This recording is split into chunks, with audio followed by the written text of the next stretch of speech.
Calling this meeting to order. Please stand and join us for the Pledge of Allegiance, which will be led by the Desert Shadows Elementary School Suzuki String students. I pledge allegiance to the flag of the United States of America and to the republic for which it stands, one nation, under God, indivisible, with liberty and justice for all. All right, thank you. Give these guys time to get out, right?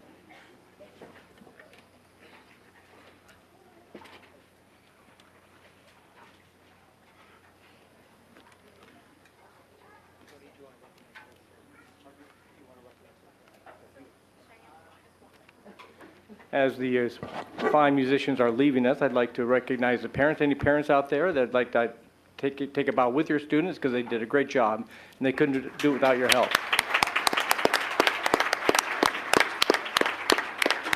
I don't see any parents up there. I guess we could do roll call now, right? Well, maybe not.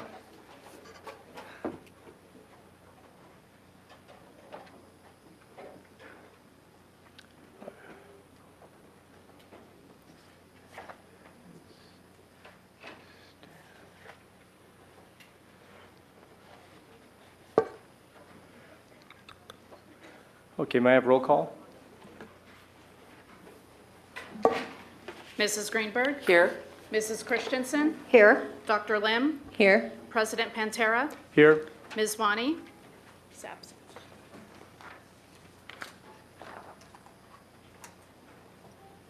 Not here.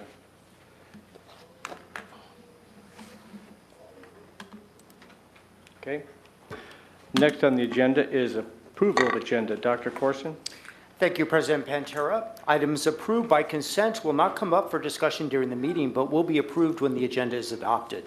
This is possible since members of the governing board receive the agenda along with backup materials at least 24 hours prior to the meeting and have had time to review and consider all items.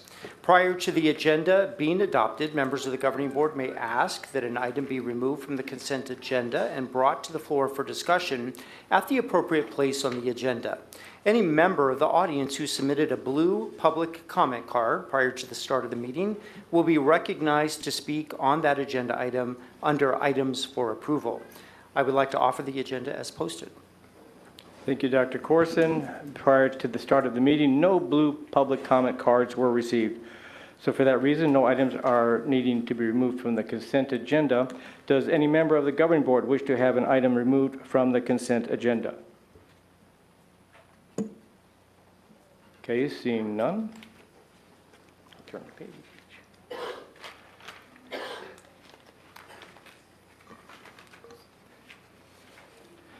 Seeing none, may I have a motion to approve the meeting agenda and recommended consent agenda items? So moved.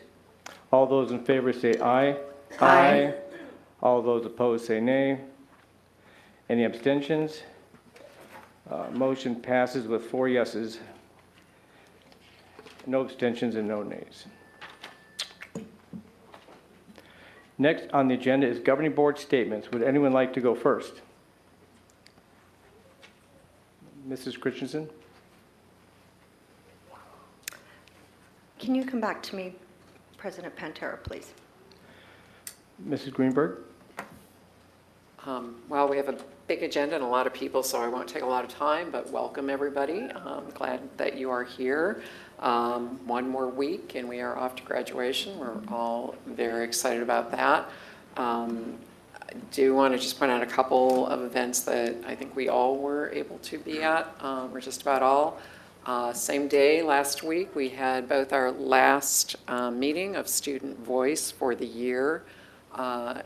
And want to say, having worked with the students quite a bit, we get a lot out of these meetings, but I will say this year has been spectacular in terms of the ideas generated, the very deep and clear thoughts from our students in terms of what they feel are our strengths and weaknesses, et cetera, with our schools and ways to improve enrollment, and that was kind of the theme this year.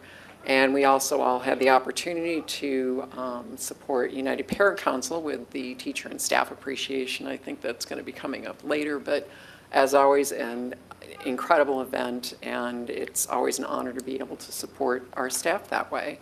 And just want to say, I hope everybody has a great end of year and wonderful move into summer. Thanks. Dr. Lim? Sure, I will also keep it brief.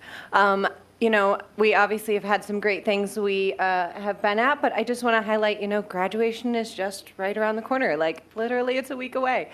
That is so very exciting. But for so many families, it is so bittersweet. They are doing their last concerts. They are doing their last drop-offs at school, or the last seeing their kid off in their car on the way to school in the upcoming days, last finals, last experiences for so many of our students. And so for our students, it's a happy, joyous moment. For our parents, it's probably a little bittersweet. So as we go into next week and go into those celebrations and say goodbye to middle school, or bye to an elementary school, or bye to high school and PV, as a student, remember that this is just a special time for so many students, but also there'll be a lot of big emotions as they make big transitions into new spaces. So congratulations to all those taking next steps in their education journey or their next journey in life. I'm looking forward to celebrating 20 years post my graduation, speaking at Shadow Mountain this upcoming week, or upcoming next week. So congratulations to all who are making those big milestones. I promise they are special, and please enjoy them. Thank you. Mrs. Christensen? Thank you. I just wanted to welcome everybody here today and to welcome the students. End of year is bittersweet. We have a lot of celebrations, and it's just so great to see so many of our amazing PV students here today, as well as their parents. I will also keep it brief. I do have a prepared statement that I would like to read. While I cannot speak on behalf of the entire board, I personally value hearing from our constituents and appreciate your involvement. Many of you have reached out to me over the past month, and as an elected official, I am proud to be your voice. I will always defend any elected official's right to free speech, including our board president. But free speech is not without consequence, and elected officials who serve children must be held to a higher standard. I will always stand with those who protect students, and that includes upholding the values of civil discourse we are supposed to model for them. So I want to thank you all for coming today, and I appreciate you being here.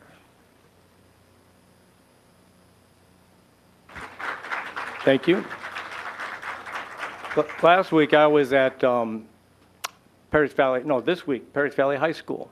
They had their STEM symposium. You talk about a science fair on steroids. That's what this place was. It was fantastic.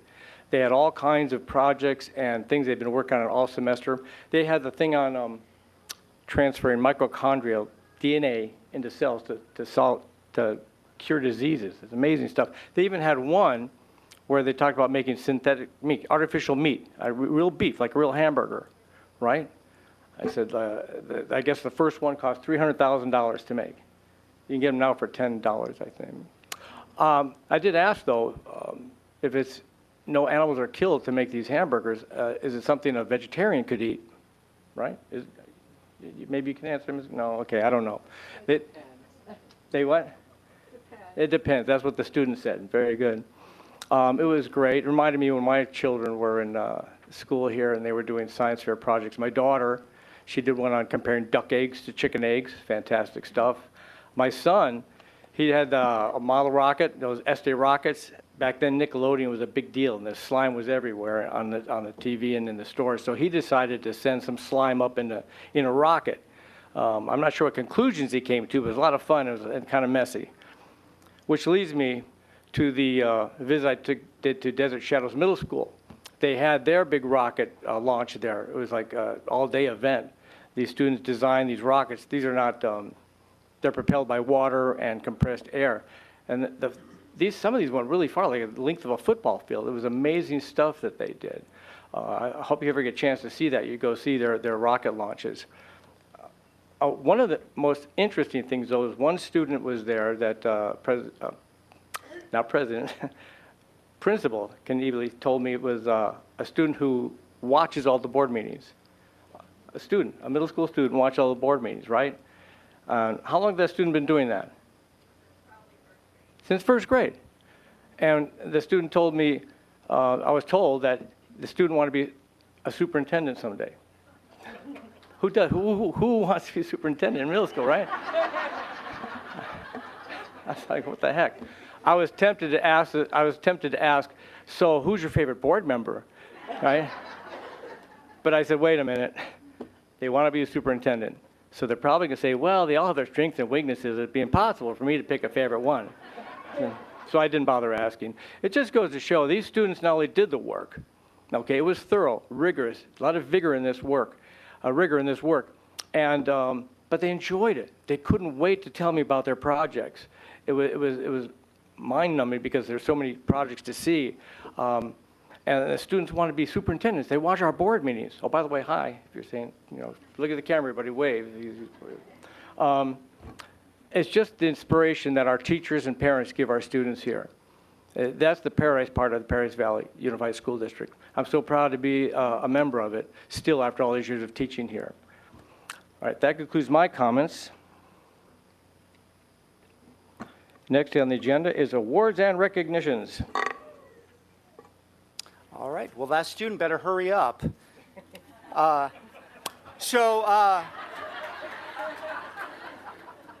like to invite the governing board down to the floor for tonight's awards and recognitions.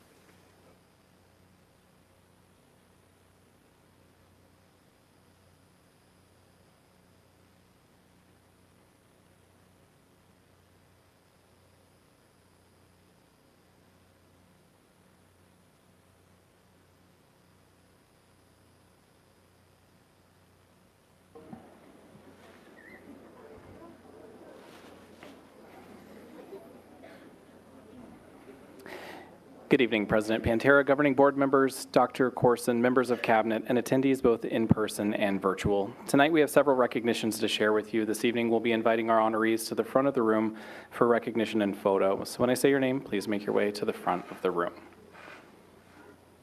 Our first honorees tonight have truly made music history by capturing first place at a state championship. This elite indoor percussion ensemble outperformed more than 25 schools, earning an impressive score of 91.375, the highest the competition has seen in over a decade.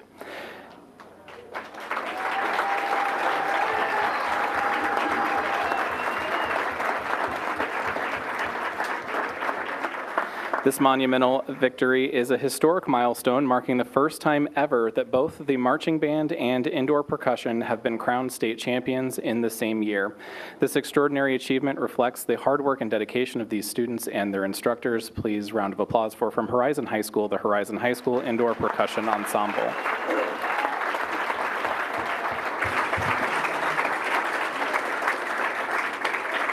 Parents, you are welcome to come up. If you want to get a good picture, you're welcome to come up.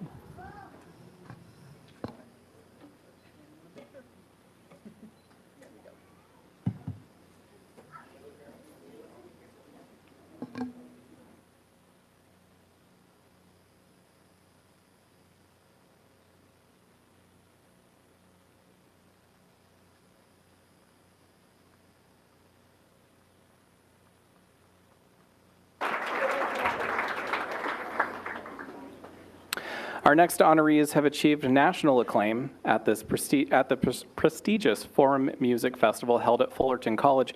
All four of their ensembles earned coveted gold ratings. This monumental feat places the ensemble in the top 10% of middle school choirs nationwide. The judges were thoroughly impressed, awarding exceptional scores for tone, intonation, musicality, and overall performance quality. Furthermore, their outstanding performance secured them an exclusive invitation to the 2027 Judges Invitational. Please join me in welcoming students from Desert Shadows Middle School, Desert Harmony Ensemble, Bravo Ensemble, Sidewinder Singers Ensemble, and Showstoppers Ensemble.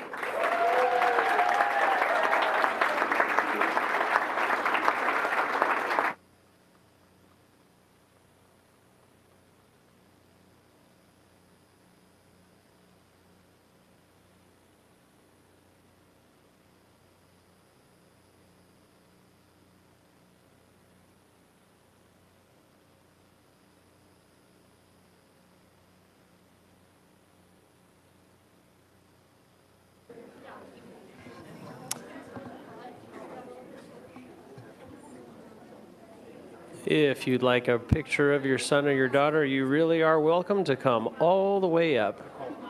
Yep, all the way up. Don't be shy.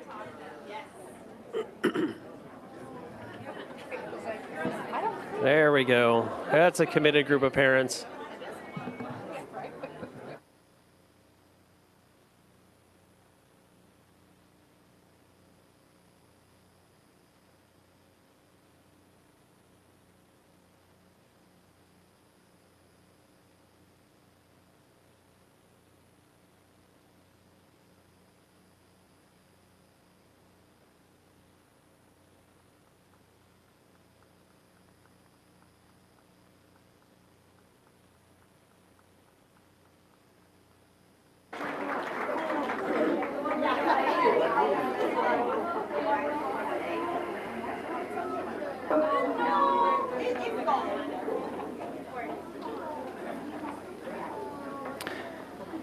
Earlier this fall, we were proud to celebrate 23 exceptional scholars named as 2026 National Merit semifinalists.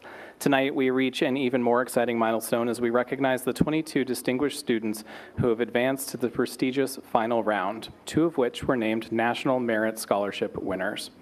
The National Merit Scholarship Program is a highly competitive academic arena that honors the brightest young minds in the nation. These students began this journey by demonstrating excellence on the PSAT, NMSQT during their junior year.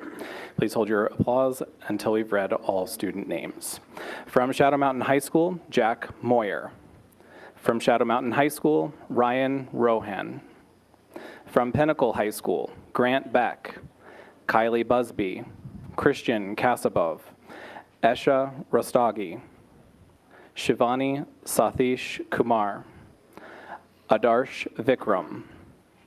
From PVHS, Kajsa Burns, Tejas Tulabali, Archana Garudu, Prasansa Naranar, Matonk Parashar, Arush Reddy, Shyam Sathisan, Tyler Serguin, Liam Whalen. From Horizon High School, Miles Chovnik, Griffin Connolly, Oriana Manfredi, and our 2 National Merit Scholarship winners, Taryn Falvey and Anna Parker, both from Horizon High School.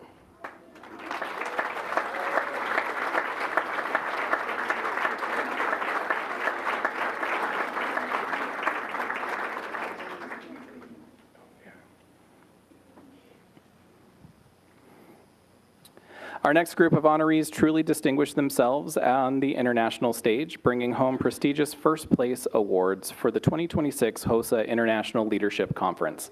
HOSA Future Health Professionals empowers students to push the boundaries of what's possible, focusing on the leadership, technical, and professional skills needed to innovate in the healthcare industry. This year, our students rose to the challenge, demonstrating remarkable creativity and dedication. Tonight, we're thrilled to celebrate 15 HOSA members who embody the future of health excellence. Please join me in welcoming our first place winners. From Crest High School, or from Crest at PV High School, the biomedical debate team, Tejas Dulapali, Sri Ishan Kulukula, Ishan Vyas.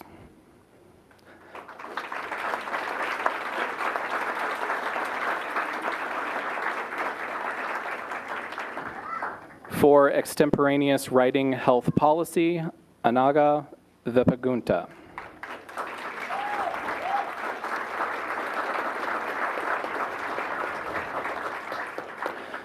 For health career photography, Nia Patel.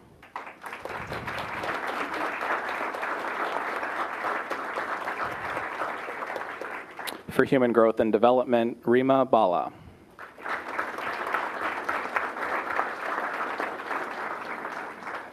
For job-seeking skills, Anjali Nala.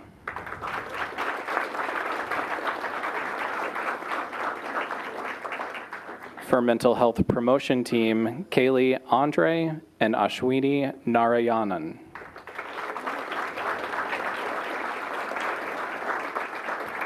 For IMMRC partnership team, Natalie Duong, Alita John, Saashra Karanam, Nikhil Pudaman Raja.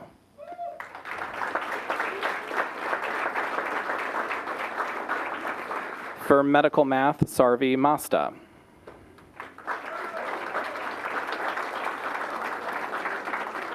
And finally, for respiratory therapy, Michelle Drabinsky.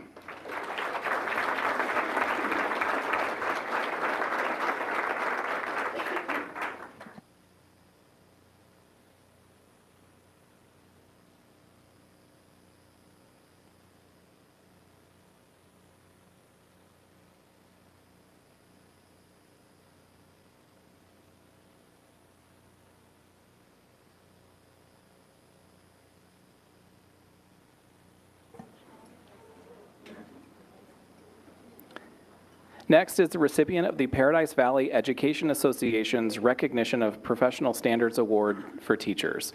The honoree will be introduced this evening by Heather Schmidt, PVEA President.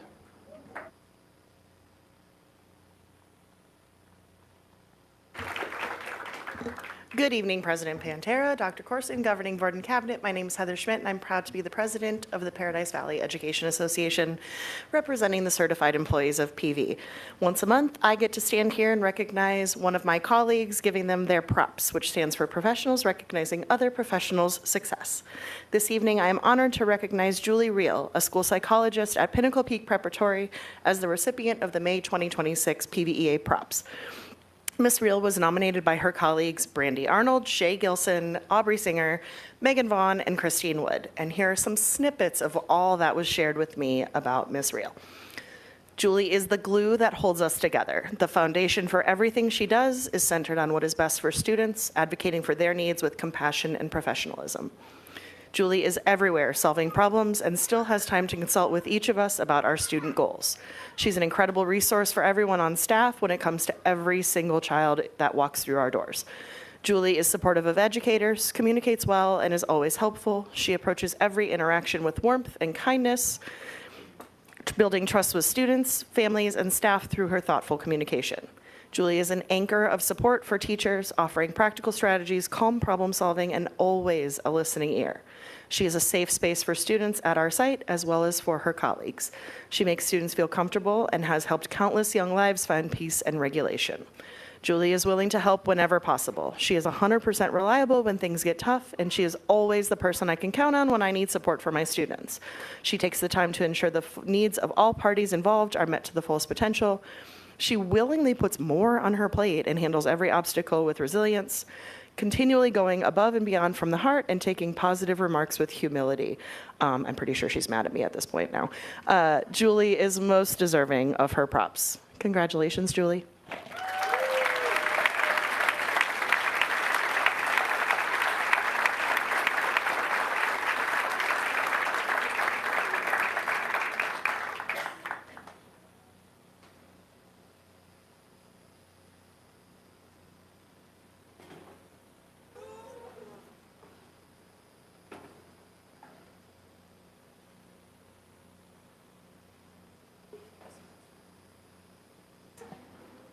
Our next recognition, the Administrator Celebrated for Excellence and Support ACES Award, is a quarterly recognition that highlights administrators and their accomplishments.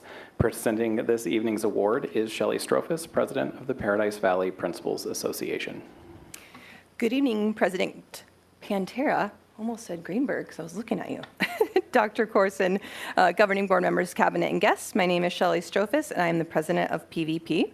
It is my great honor to stand before you tonight representing an incredible group of leaders, the principals and assistant principals of PV schools. We would like to recognize one of our leaders for our quarterly ACES Award, Administrators Celebrated for Excellence and Support.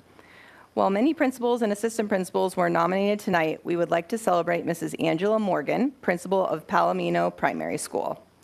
We are proud to recognize Angela for the amazing work she is doing. This school year, she organized a book drive so that every kindergartner in her school received a book bag filled with books to support their reading journey through 3rd grade and have reading material at home. Due to her work, they were able to provide more than 500 students with 60 books each this school year. Shameless plug here, they are doing this again.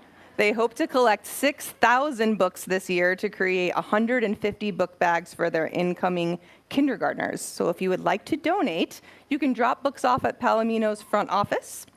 As a colleague, one PVP member stated, "Angela has been such an incredible support to me. I'm so grateful for her and guidance in making sure I feel successful here in Paradise."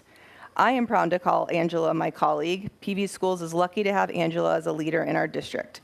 For her unwavering dedication and the profound impact she has had on many lives in PV Schools, it's my honor to present the PVP ACES Award to Mrs. Angela Morgan.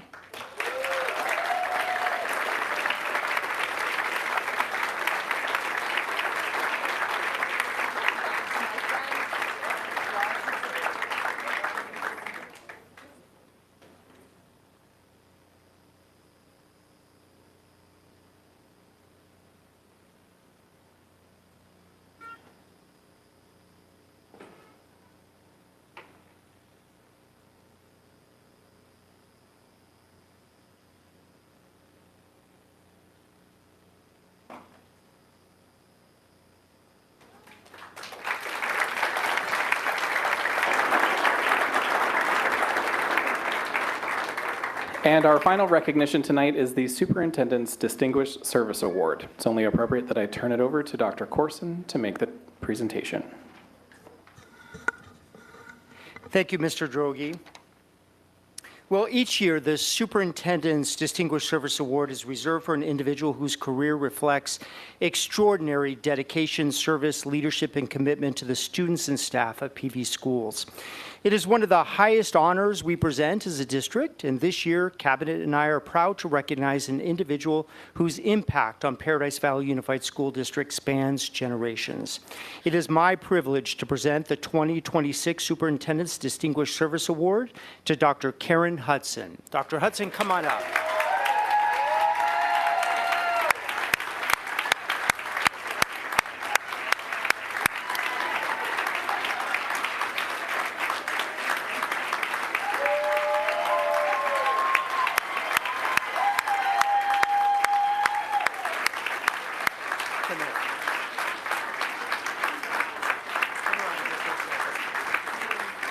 So, Dr. Hudson, I've got more to say here.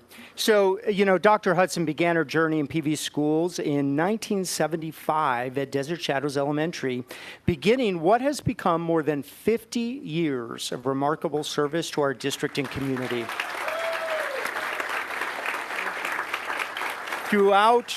Throughout her distinguished career, she has served students and families across multiple schools, including Liberty, Era Libre, Echo Mountain, Paradise Valley High School, Vista Verde, and Mountain Trail.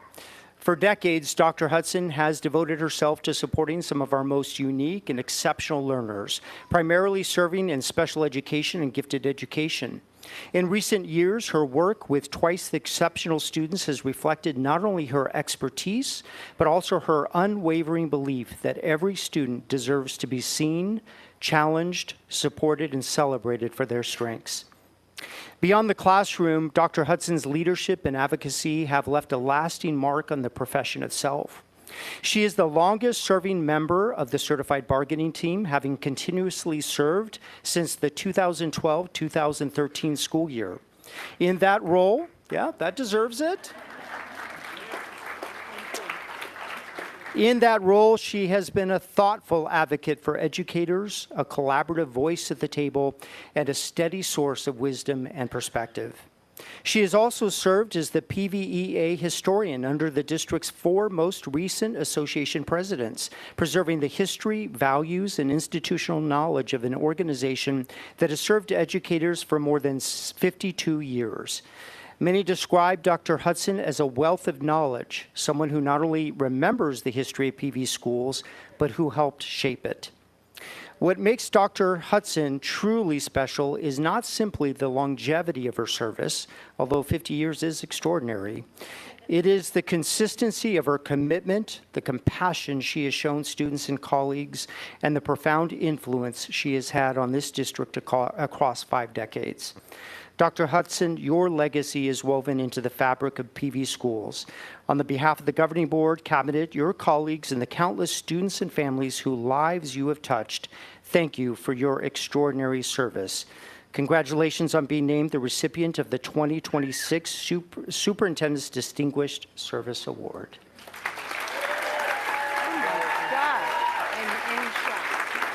Wishes for you.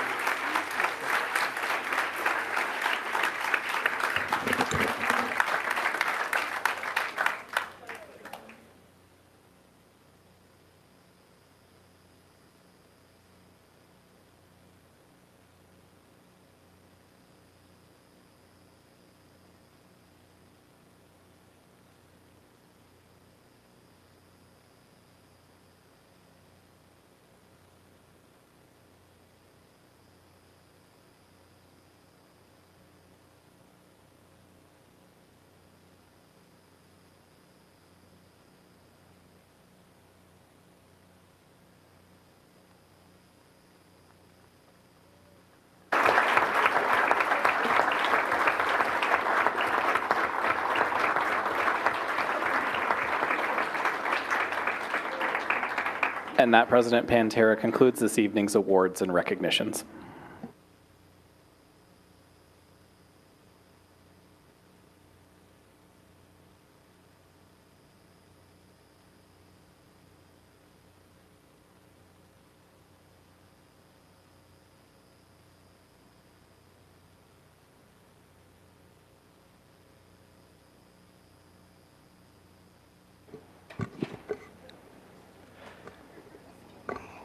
Next on the agenda is superintendent comments. Dr. Corson. Thank you, President Pantera. At PV Schools, we're committed to engaging, inspiring, and nurturing students through meaningful learning opportunities. One exciting example is the new district-wide Smart Art Contest, a collaboration between our fine arts and IT departments that encourages creativity while promoting responsible digital citizenship. Students across all grade levels are invited to create original artwork focused on positive online behavior, digital responsibility, and respectful communication. The initiative also supports the district's commitment to positive behavioral intervention and supports. The contest is made possible through community partnerships, including sponsorship from High Tech Networks and support from the PV Schools Education Foundation. The contest entry deadline is May 19th. If you're interested in submitting your artwork, the contest entry deadline, again, is May 19th. So this evening, it is my pleasure to introduce representatives from the Paradise Valley Education Association, April Padilla-Gladden and Michelle Lovett, who have joined us to share the successful outcomes of this year's Prom Boutique. April and Michelle?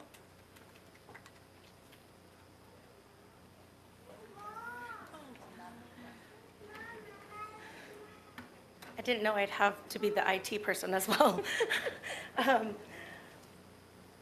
President Pantera, members of the board, Dr. Corson, and the PV-USD community.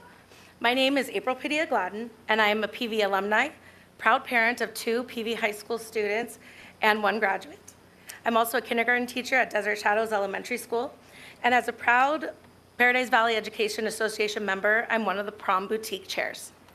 My name is Michelle Lovett. I'm a proud parent of 2 that have graduated from PV High School, a Title I pre-K teacher at Indian Bend Elementary School, and a proud PVA member who has served on the Prom Boutique Committee for the last 2 years. Prom is a cherished high school experience, but it often comes with a daunting price tag. Think back on your senior and junior prom. How much did your ticket cost? I recall the expenses, the ticket, the outfits, the dinner, they all add up. In 2026, the average cost of attending prom for one student in Arizona is estimated to be between $600 and $1,000. PVEA completed our 9th Prom Boutique season this year, a night in paradise, an event that has become a cherished tradition in our community. Since inception, this initiative has provided support to 1,043 students by offering free formal attire, accessories, and raffle prizes. This year alone, we were able to outfit 103 high school students.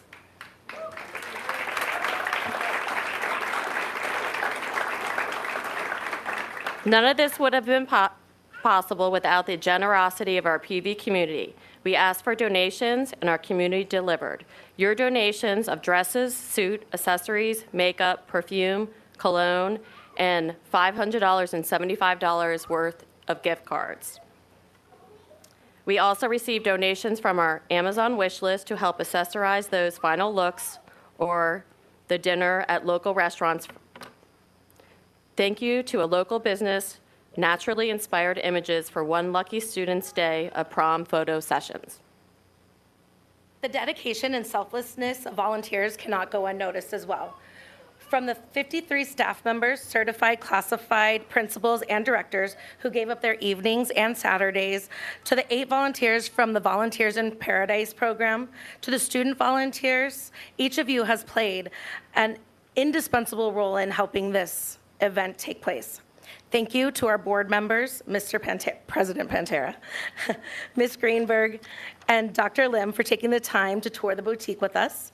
We're also incredibly grateful to Assistant Superintendent Dr. Lindsay and Superintendent Dr. Corson for rolling up their sleeves and volunteering your time.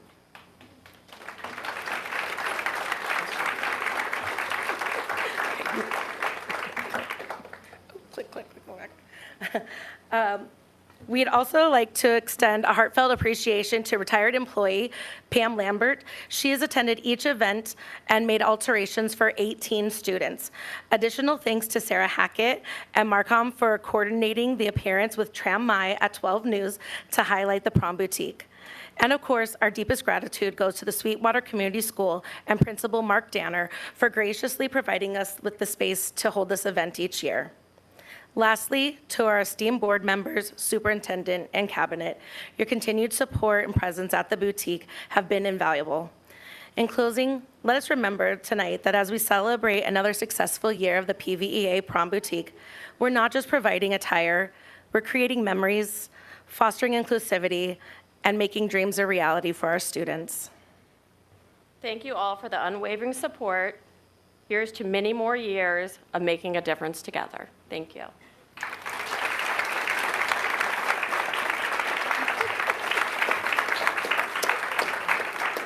Well, thank you for your amazing work. I also, at this time, would like to invite Kia Kuroda from United Parent Council to present an overview of the successful UPC Teacher and Staff Appreciation event that took place earlier this month. Good evening, President Pantera, governing board members, Dr. Corson, and cabinet. My name is Kia Kuroda, and I'm a parent volunteer with the Paradise Valley United Parent Council. I'm here tonight to proudly share with you about one of my favorite UPC events, Teacher and Staff Appreciation. Every spring, we invite parents, families, and students from around the district to submit a letter recognizing a teacher or staff member that has gone above and beyond this year.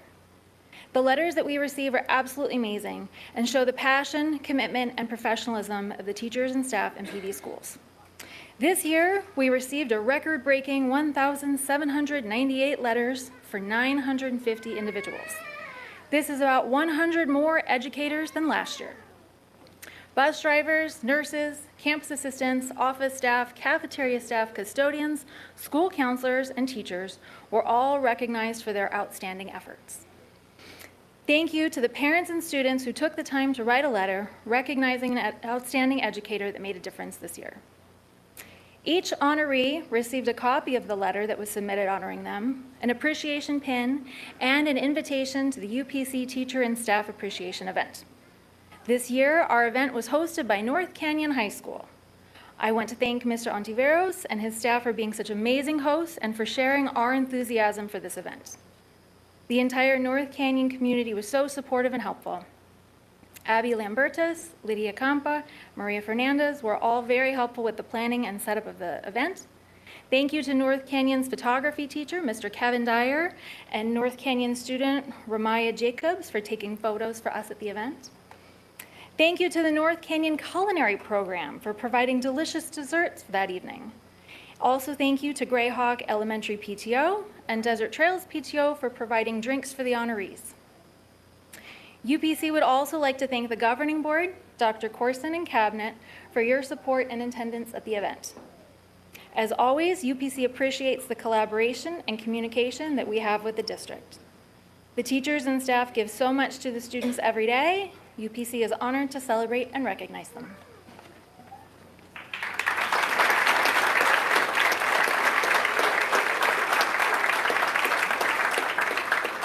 Thank you so much. I also wanted to share that the Arizona Department of Education recently recognized high school seniors through its SEALS program, including the prestigious Arts Proficiency Seal. This honor recognizes students who demonstrate academic excellence in arts education through rigorous coursework, extracurricular involvement, and a capstone project.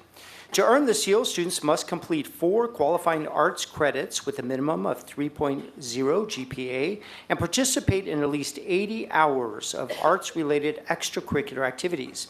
Congratulations to the 125 PV school seniors who earned this year's Arts Proficiency Seal. Last week, we celebrated Teacher Appreciation Week, and I want to take a moment to recognize the extraordinary educators who serve our students each and every day. Our teachers are the heart of learning in PV schools, inspiring curiosity, building confidence, and helping students to discover their potential. Their impact reaches far beyond academics. They create safe and welcoming classrooms, foster meaningful relationships, and serve as mentors, advocates, and role models for the children they support. Teaching is both an art and a calling, requiring patience, compassion, creativity, and unwavering dedication. Whether they are celebrating student successes, providing encouragement during challenges, or helping students prepare for their future, our teachers make a lasting difference in countless lives every single day. On behalf of PV Schools, we extend our sincere gratitude to all of our teachers for their commitment to excellence and for their incredible care they show our students and families. Thank you for all that you do. And then finally, I want to also recognize our outstanding school nurses in honor of National School Nurse Day, observed on May 6th. Our nurses play an incredibly important role in supporting the health, safety, and well-being of our students each and every day. From responding to medical needs and emergencies to supporting students with chronic health conditions, they bring professionalism, compassion, and calm to situations that often require quick thinking and great care. Beyond the medical support they provide, our nurses build trusted relationships with students, families, and staff, helping ensure that students feel safe, supported, and ready to learn. Their work often happens quietly behind the scenes, but its impact is felt across every campus in our district. On behalf of our school district, thank you to our school nurses for the care, dedication, expertise you bring to our schools and community every day. We deeply are grateful for all that you do. And President Pantera, that concludes my comments for this evening. Thank you, Dr. Corson. Next on the agenda is items for approval G1, consideration and approval of administrative personnel employment actions.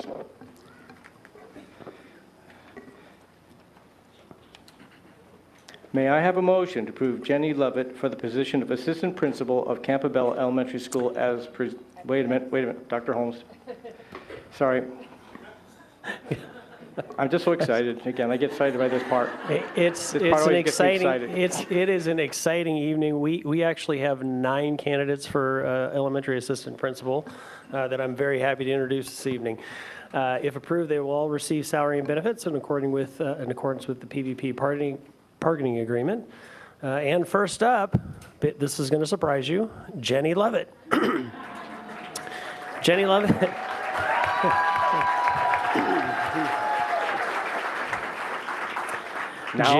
Jenny Lovett is currently a special education teacher at Campobello Elementary School. She earned a Bachelor of Arts in Arts Education from ASU and a Master of Arts in Educational Leadership from GCU. We recommend you approve Ms. Lovett to be the assistant principal at Campobello Elementary School.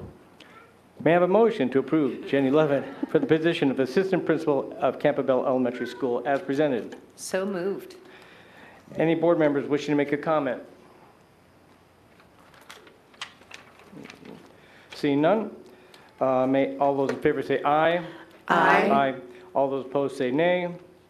Any abstentions? Motion passes 4 yeses, no nays, no Congratulations, abstentions. Ms. Lovett. Are there any family members you'd like to introduce us to that are out there? No? All right. She's No, okay, Dr. Holmes. Okay, next up, Jenny Boyer is currently an administrative intern at Copper Canyon Elementary School. She earned a Bachelor of Arts in Special Education from ASU, a Master of Arts in Guidance Counseling from GCU, and a Master of Science in Educational Leadership from ASU. We recommend you approve Ms. Boyer to be the assistant principal at Copper Canyon Elementary School. May I have a motion to approve Jenny Boyer for the position of Assistant Principal of Copper Canyon Elementary School as presented? So moved. Any board members wishing to make a comment? All those in favor say aye. Aye. All those opposed, nay. Any abstentions? Motion passes. 4 yeses, 0 nays, and 0 abstentions. Congratulations, Ms. Boyer.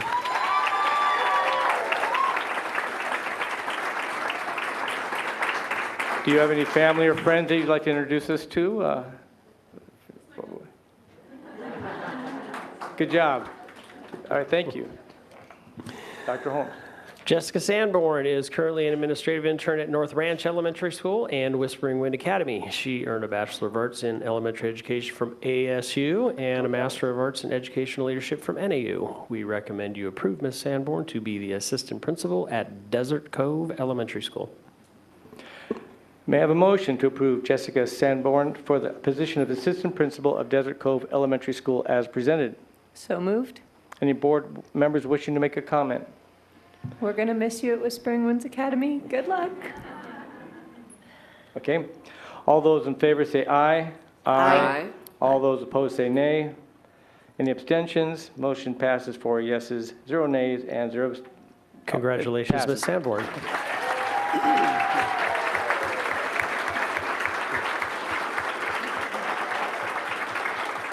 Do you have any family or friends you'd like to introduce us to?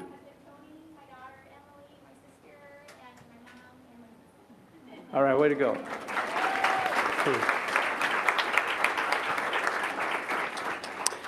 Sarah Holmes. Levy is currently an administrative intern at Echo Mountain Primary School. She earned a Bachelor of Arts in Elementary Education from the University of Arizona, a Master of Science in Special Education from Brooklyn College, and a Master of Arts in Administrative Leadership from ASU. We recommend you approve Ms. Levy to be the assistant principal at Echo Mountain Primary School. May I have a motion to approve Sarah Levy for the position of Assistant Principal of Echo Mountain Primary Elementary School as presented? So moved. Any board members wishing to make a comment? All those in favor say aye. Aye. All those opposed say nay. Any abstentions? Motion passes with 4 yeses, 0 nays, and 0 abstentions. Congratulations, Ms. Levy.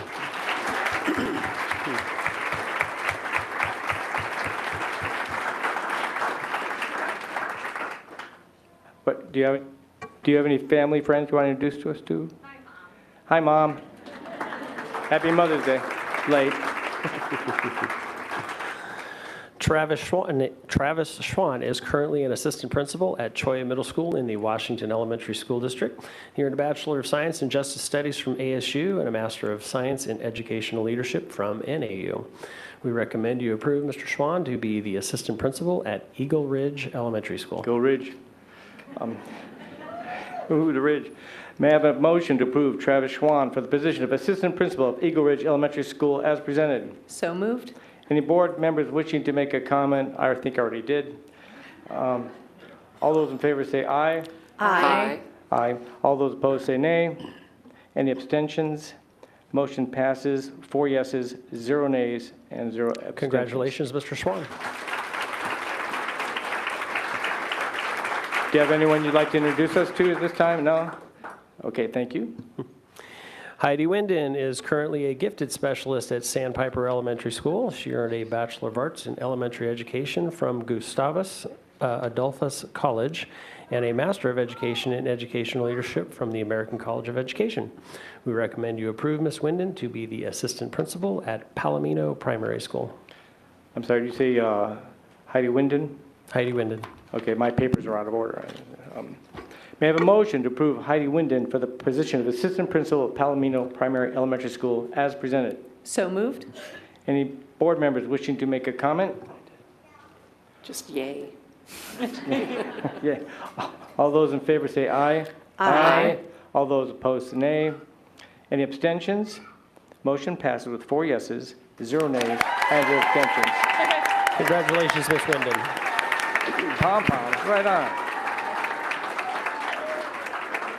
Would you like to introduce anyone to us? This is my husband, Bo, and then we have Tyler and Hazel, and then Sam Piper, Crab, and my Valentino Crab. All right, good job. Hey. Kristen Portillo. Kristen Portillo is currently an administrative intern at Eagle Ridge Elementary School. She earned a Bachelor of Arts in Elementary Education from ASU and a Master of Education in Educational Leadership from NAU. We recommend you approve Ms. Portillo to be the Assistant Principal at Liberty Elementary School. May I have a motion to approve Kristen Portillo for the position of Assistant Principal of Liberty Elementary School as presented? So moved. Any board members wishing to make a comment? Go Devils. No. Thank you. Okay, then all those in favor say aye. Aye. All those opposed say nay. Any abstentions? Motion passes 4 yeses, 0 nays, and 0 abstentions. Do you have anyone you'd like to introduce us to? No? Oh. Congratulations, Ms. Whole Portillo. faculty, yay. Yeah.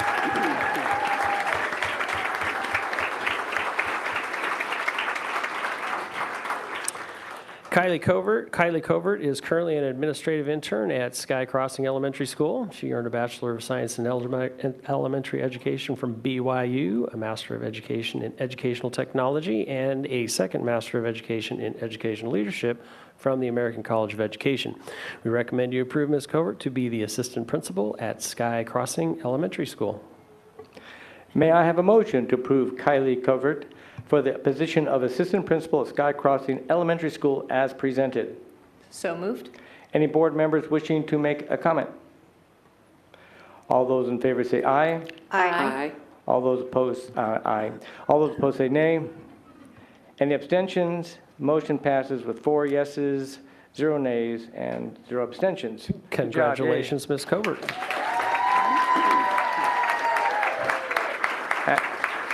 Have someone you'd like to introduce to us? Do you have family or friends? This is my husband, Nate, and then I have my in-laws and my parents right there, and I have some Sky Crossing. Right on. Good job.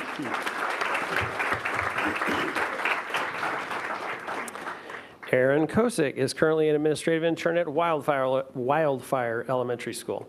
She earned a Bachelor of Arts in Interdisciplinary Studies from ASU and a Master of Arts in Elementary Education from the University of Phoenix. We recommend you approve Ms. Kosick to be the Assistant Principal at Wildfire Elementary School. May I have a motion to approve Erin Kosick for the position of Assistant Principal of Wildfire Elementary School as presented? So moved. Any board members wishing to make a comment? It's getting hard to get out, but I'd like to say I know John would be so extraordinarily proud. Thanks. Okay. Anyone else? All those in favor say aye. Aye. Aye. Aye. All those opposed say nay. Any abstentions?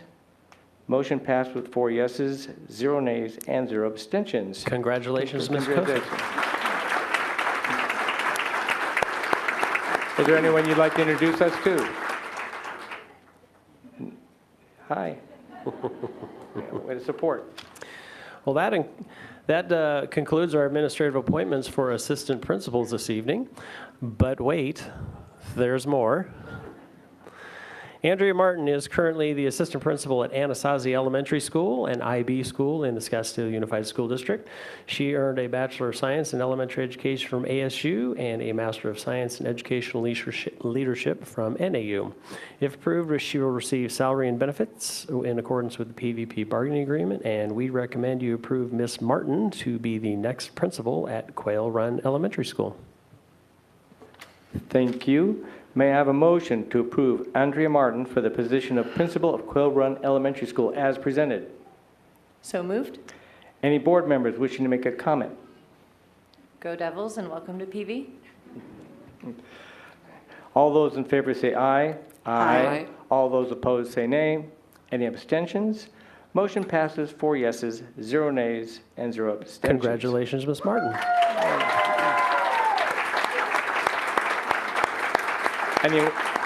Anyone you'd like to introduce us to? Yes, I have my husband Jeremy, my 3 children,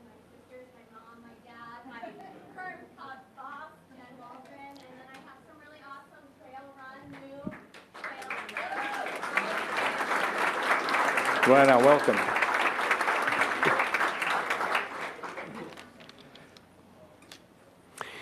John Glenny is currently the Supervisor of Bond and Construction for PV Schools. Mr. Glenny has over 20 years of experience managing construction, maintenance, and capital improvement programs. And in the last 3 years, in his current role, has overseen hundreds of projects. If approved, he will receive salary and benefits in accordance with the COA bargaining agreement, and we recommend you approve Mr. Glenny to be the next Director of Maintenance and Operations. May I have a motion to approve Johnny Glenny for the position of Director of Maintenance and Operations as presented? So moved. Any board members wishing to make a comment? All those in favor say aye. Aye. All those opposed, nay. Any abstentions? Motion passes with 4 yeses, 0 nays, and 0 abstentions. Congratulations, Mr. Glenny. Would you like to introduce someone to us, please, sir? I see them down there. Hi. Thank you. And finally this evening, Dr. Karen Benson is currently an educational consultant. She comes to us with a distinguished career as an educational leader under the broad umbrella of teaching and learning, including cabinet-level experience in the Scottsdale Unified School District. She earned a Bachelor of Science in Elementary Education from Northern State University, a Master of Education in Curriculum and Instruction from ASU, and a PhD in Curriculum and Instruction, also from ASU. If approved, she will receive salary and benefits consistent with the cabinet bargaining agreement, and we recommend you approve Dr. Benson to be the next Assistant Superintendent of Curriculum, Instruction, and Assessment.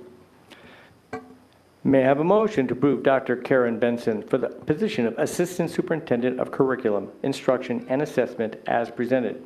So moved. Any board members wishing to make a comment? Thank you and welcome. We don't want to be Scottsdale Unified, so we have the PV way here. But I just want to say welcome, and you have some big shoes to fill, as you know, so we appreciate you stepping into this role because, yeah, we had a shining star here, so welcome. Any other comments? All those in favor say aye. Aye. All those opposed say nay. Any abstentions? Motion passes with 4 yeses, 0 nays, 0 abstentions. Congratulations, Dr. Benson. Would you like to introduce anyone to us today? Thank you. I'll just shout out my family that's in the cloud. Thank you for allowing that option on YouTube because they are completely around the world. Thank you for the opportunity. Good job.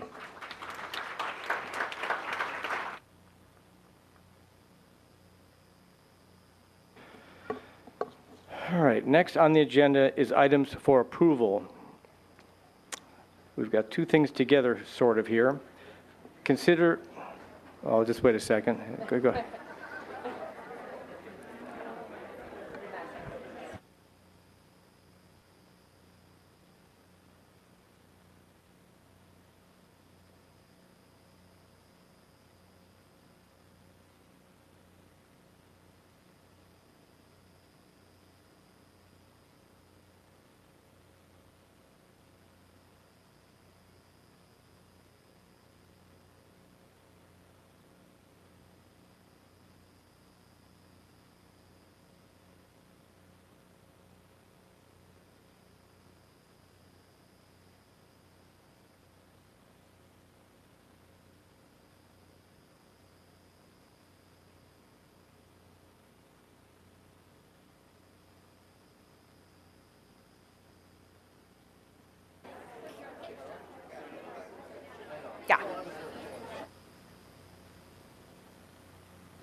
Next on the agenda is items for approval.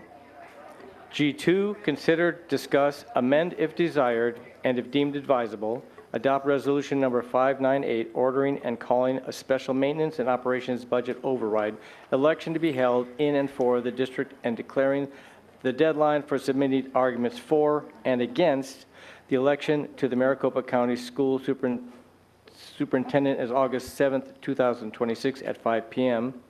And G6, consideration, discuss, amend if desired, and if it deemed advisable, to adopt resolution number 599, ordering and calling a special district additional assistance override election to be held in and for the district and declaring the deadline for submitting arguments for and against the election to the Maricopa County School Superintendent as August 7th, 2026 at 5 p.m.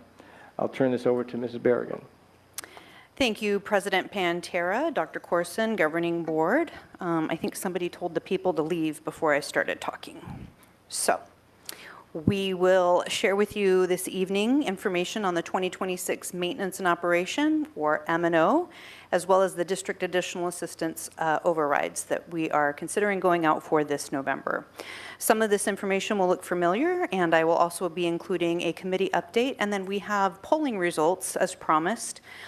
We did our polling this year through First Strategic, and Bob Charles is with us virtually, and he will begin presenting when we get to the polling results portion of the presentation. This is the agenda for the evening. I won't read all of that, but we're going to cover a lot of ground. The purpose of the committee was for the M&O and DAA override to make a recommendation to Cabinet regarding whether to pursue these overrides in November, as well as making any potential adjustments to the proposed override amounts.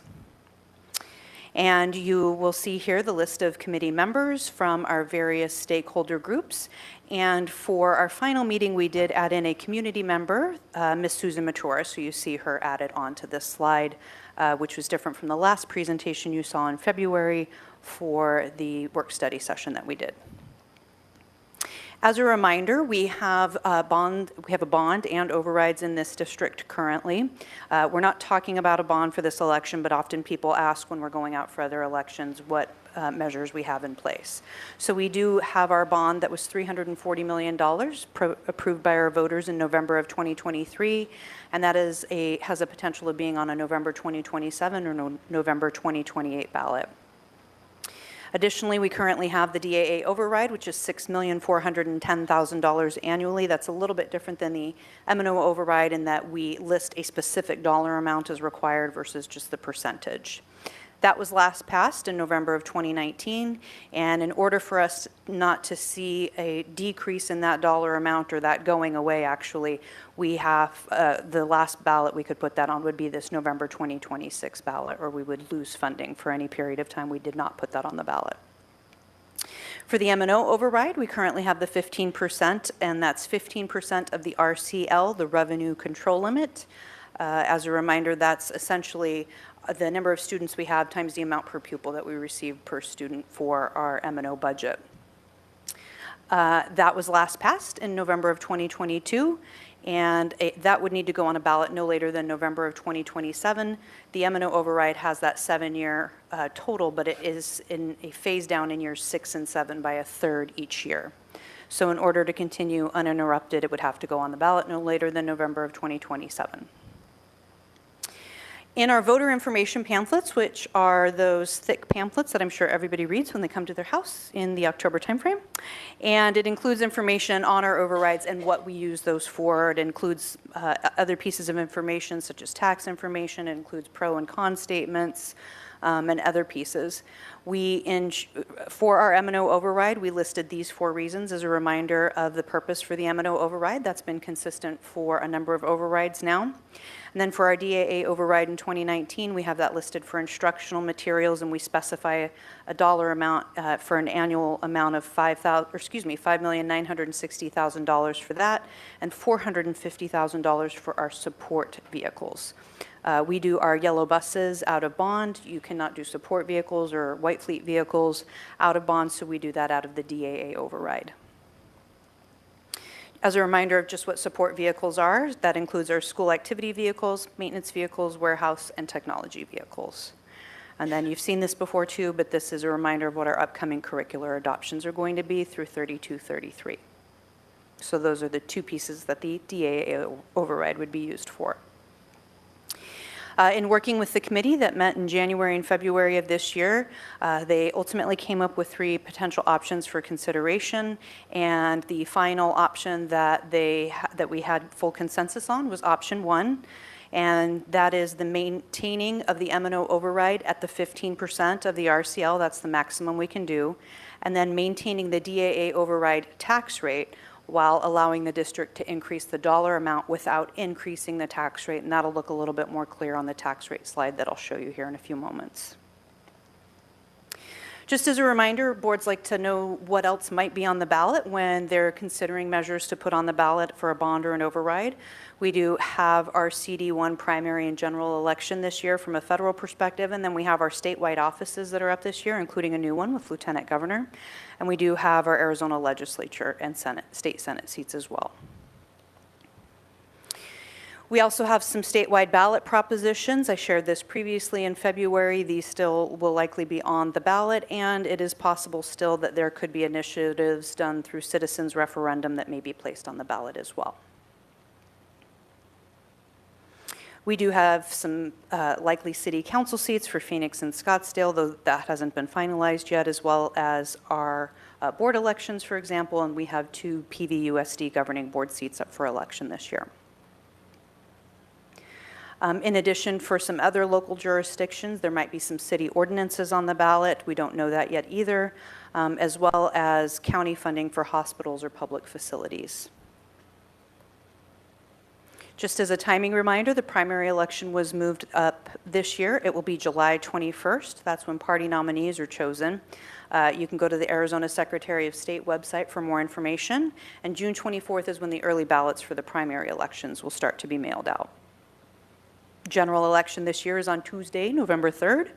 That's when the ballot items that we're potentially discussing and putting on the ballot for the DAA and M&O override would be decided.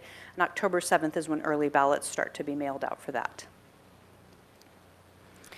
Just to make sure people have information, these are the 2 websites you would look to if you live in the Paradise Valley Unified School District. That's bballotready.vote, and then the Maricopa County Elections site as well. The election costs are important. In an even year, we always have something else that's on the ballot, another jurisdiction that shares the cost with us. And so our largest cost is the amount per registered voter to Maricopa County elections. And because we have other jurisdictions on the ballot, that's just 50 cents per registered voter. We have a little over 167,000 registered voters. That number obviously fluctuates, so that's expected to cost anywhere between $83,500 to $85,000. In an odd year where we don't have other jurisdictions on the ballot, we pay $2.12 per voter, so more than 5 times the amount.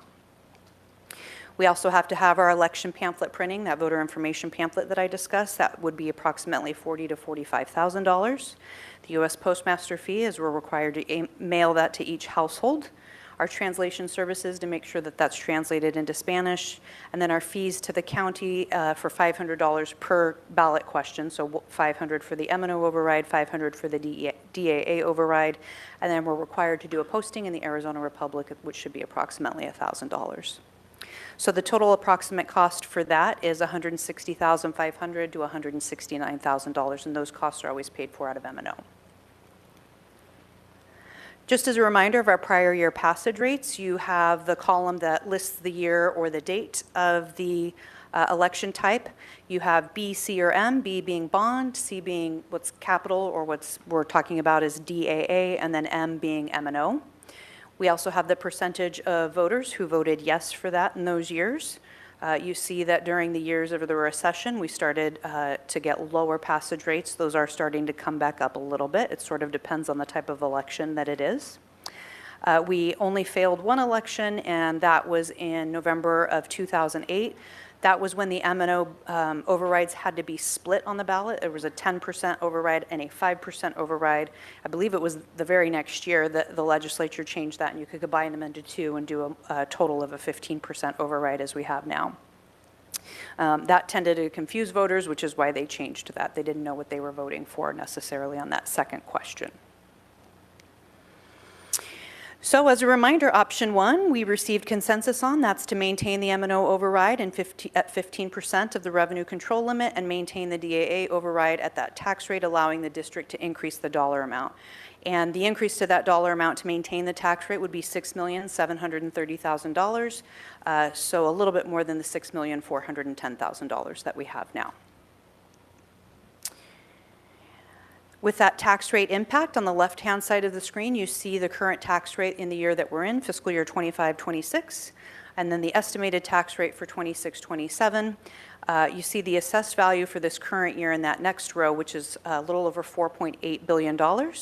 And the assessed value that's projected for next year, fiscal year 26-27, is a little bit more than $5 billion. As a reminder, the assessed value is the amount of total assessed value that the county puts on all of the property within our boundaries, within the Paradise Valley Unified School District boundaries. For the M&O override at 15% of the revenue control limit, I'm estimating that right now at about $28.8 million. That would be a little more than 60-cent tax rate per assessed value, or $60.02 per $100,000 of assessed value. And another reminder, your assessed value is not the sale value of your home. It's much less than that, and you would see that on your tax bill. So you could multiply that times whatever your assessed value is for your home to determine what that is. With the DAA override currently at $6,410,000, that's a tax rate of 13 cents, and a little bit more than that, or $13.34 per $100,000 of assessed value. With the proposal for the M&O override continuing at 15% and an estimation of that, of the RCL, being at $29,400,000, we see that the tax rate actually goes down from a little more than 60 cents to a little more than 58 cents, not a significant difference. That's because the assessed value is moving up so significantly, so there's more dollars to spread that over. And that would put us at $58.27 per $100,000 of assessed value. For the DAA override, I have that underlined so that the change is noticeable there, with the increase in the dollar amount to $6,730,000, with the purpose of maintaining the current tax rate that we have of $13.34, or $13.34 per $100,000 of assessed value.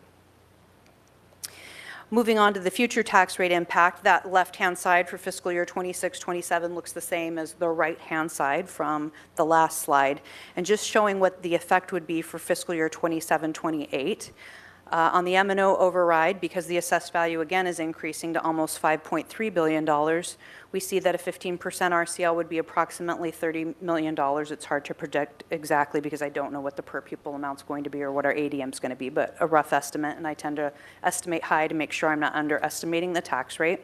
The tax rate would likely be about $56.63 per $100,000 of assessed value, so it would still decrease because our assessed values are increasing rather significantly. And then with the DAA override continuing at the potential flat amount of $6,730,000, that tax rate goes down again because the assessed value is increasing. There's more dollars to spread that over. So that would be $12.70 per $100,000 of assessed value. Again, those are still rough estimates. I don't know all of the numbers for sure, but that's a good projection. And with that, we will now move into the polling results. And as I mentioned, we have Mr. Bob Charles from First Strategic. And I think if he unmutes, we will be able to hear him, and he will present the next slides. Are you there, Bob? Perfect. Yes, Superintendent Berrigan here. All right, and I have your slides up. Can you see them, Bob? Yep, got them. Okay, go for it. Okay. So first, thank you, Superintendent Berrigan. Thank you, Board. It's working on surveys like this, it yields really rich results. So I want to go through some of this stuff with you. First, a very, very brief background. First Strategic's been around for over 20 years. We've done hundreds of polls like this, many for school districts across Arizona, for the same sorts of reasons you guys are going out to see how people feel about it. So with that, we'll jump right in. Some of the things that we want to make sure are appropriate is that when we get the results, we are getting results from the right proportion of the electorate that is likely to turn out at this coming election date. So if you see there at the bottom, the respondent breakdown, 38%, 38.5 Republican and on, as well as the ages underneath that, we got near exactly the breakdown that you want to be able to rely on these numbers for what you're looking to do. And then really quickly, just one thing I wanted to note, we were aiming for 400. We ended up to get 450 responses, which increases your reliability on this. The only reason is that we were doing both phone and text, and some of those people that on the text side, they responded after we had already closed at the 400. So we will gladly take that those responses so long as they still fit in the proportion of our turnout. Okay, so with that, the big picture. First things first is that you all are in a very strong starting position, and we'll dig into the numbers and why that's both a positive and some things to make sure we do well. And by the way, seeing what I saw from the beginning of your entire board meeting till now, a lot of messaging I saw in there is going to play a key role in why I think not only you have a strong starting position now, but going forward, you have great messaging to say. Second, women are carrying this. You look and you see that for the support level of where women fall, if they would support your measures or how they feel about the school, they tend to be at a much higher level than you see with men. The undecideds, this is the part that gets, causes us a little bit of fear, and we'll dig into it, but undecideds, they break the wrong way when they see some of the messages that opposition might throw at them. They more frequently than not lean towards the not supporting. And then number 4, permanent tax attack is the threat. And that's where if opposition just says, hey, look, yeah, this isn't an increase, but it's around all the time, so it's just a permanent tax increase. We've got to be able to look at all those. Next, moving on. Questions 3 and 4 is who are we talking to? Do you usually vote for or against school funding? This is a big one because we see that 4 is at 63.9%. I'm going to tie it later to where voters fall when they decide whether to support or oppose the bond and override measures. But seeing where you're at with people, about 64% saying, yeah, we usually vote for them. You also have pretty dang high goodwill with 60% of folks saying, hey, we look at PVUSD as favorably. I won't name other districts, but you guys are in a stronger spot than some of the others that I've done polling on recently. So great job for everything you guys are doing. Look down more at the lower half, though. This is where we start to get into some of the numbers versus the Republicans are split about 41% against school funding historically, or have 35% have a not favorable view. Something to think about, whereas Dems and independents are solidly positive. 86.9% historically vote for funding measures, and only 5.1% of Democrats are against, and you have similarly high numbers with the independents. It's that Republican squishy portion that could go either way. Next slide. This one I want to make sure you knew, this is verbatim responses. So we asked the voters of those that were unlikely to support, why? Just tell us what you know about the district or what you think. And really quickly, I want to focus on part 2, the second bullet, before we look at fiscal management and teacher quality. This middle one, in some ways, I don't ever want to give a campaign, or I don't want to give a school district, or I don't want to give a candidate or a client bad insight. But I also want you to know that sometimes there's a segment of the population that just is dug in. And that's kind of what I put in the middle part. Sure, you could do some messaging to help with some of the things that they're saying on this slide. But what's more important to me is that fiscal management and accountability and teacher quality and trust, those are 2 things that you can message very directly and win people back in big numbers. So while the middle part, I'm not sure what we can do with them, or I shouldn't say I'm not sure, I know what we could do, but it costs a lot of resources to really go after them. And some of their feedback, I'll leave it to you guys to decide how helpful it is. But fiscal management, teacher quality, you guys can do a lot on that. And fiscal management is just informing the public what you're going to do with the dollars, what sort of value they're getting out of that, what sort of curriculums you're going to add. And then teacher quality, of course, is similar stuff. Same things. We get more into the weeds on these. So moving along to the next one is trust and trade-offs. The first thing I want to note in the top box is fiscal trust is a vulnerability. There's 32% here that say they're not confident in the district's management of the funds. Or sorry, 32%. Really what that is they don't know. You can mix some of them with the neutrals, but not confident usually comes from these surveys in saying, I don't really know what's going on with the funds and how they spend their money and what an M&O override even is. And so they don't feel confident. But the biggest thing on this slide that causes me to dig in more on the numbers is that critical party split just underneath that part. You've got 17.5% of Republicans are confident versus 53.7% are not confident.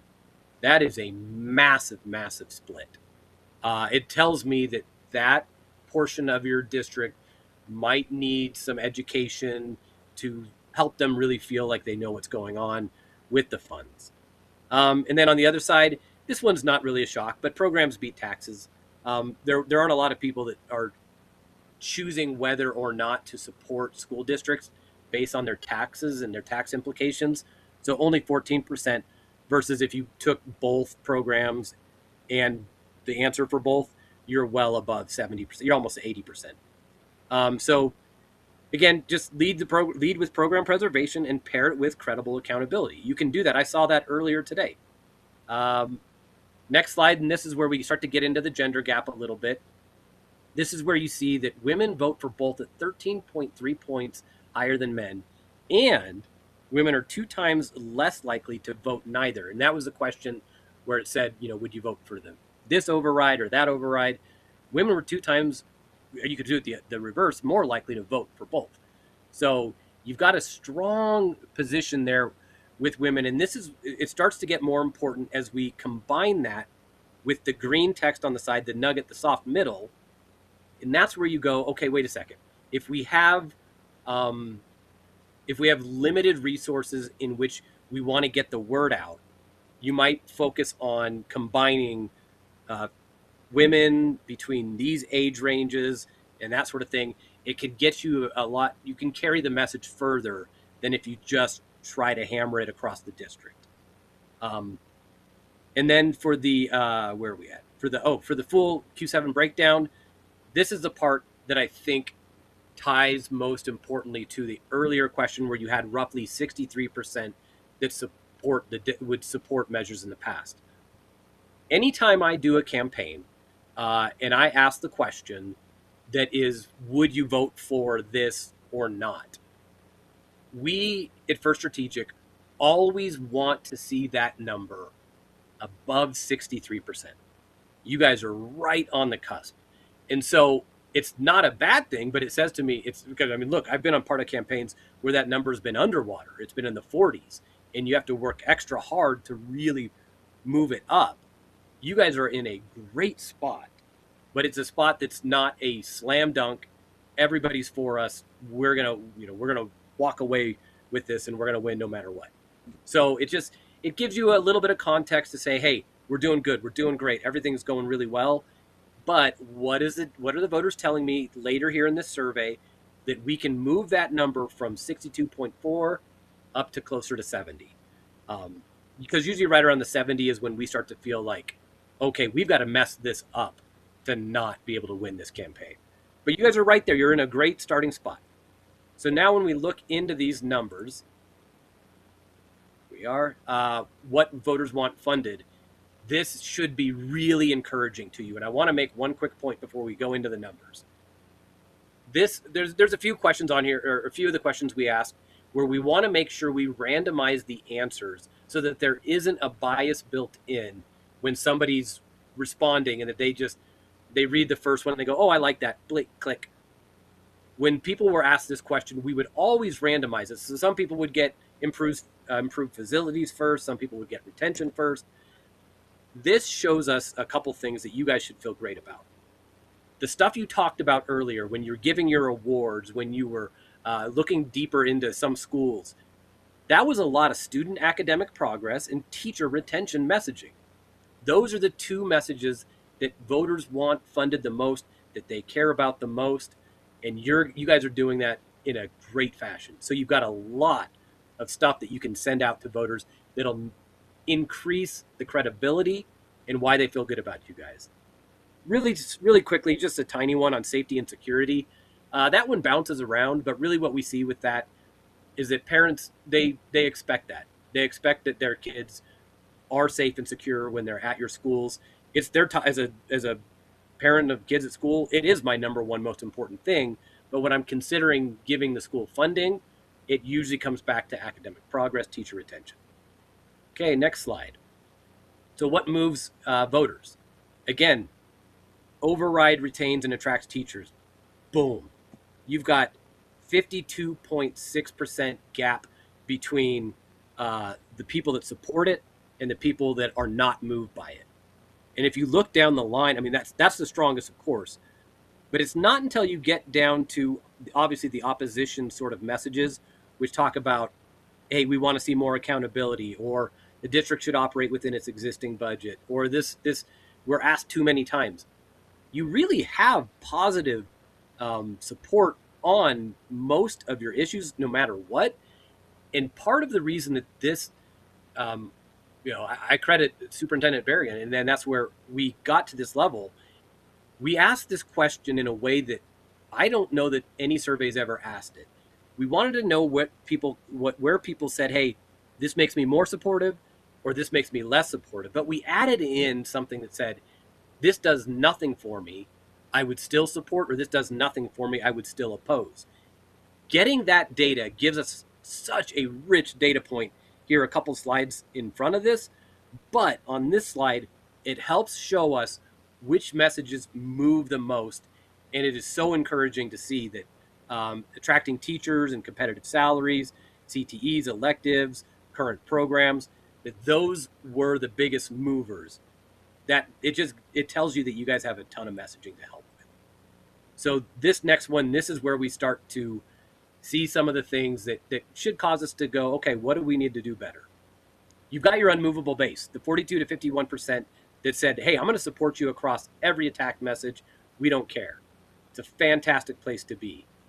This is where we dug in and saw this unmovable opposition of 15 to 19% of people that said, doesn't matter. I am still going to oppose no matter what. In some ways, that's really encouraging to see that it's such a small segment of Paradise Valley Union that there's that segment that would still oppose.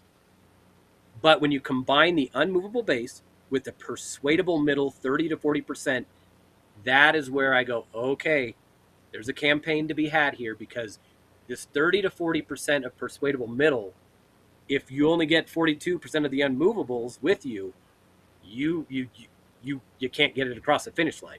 You've got to go after that middle and pull them up.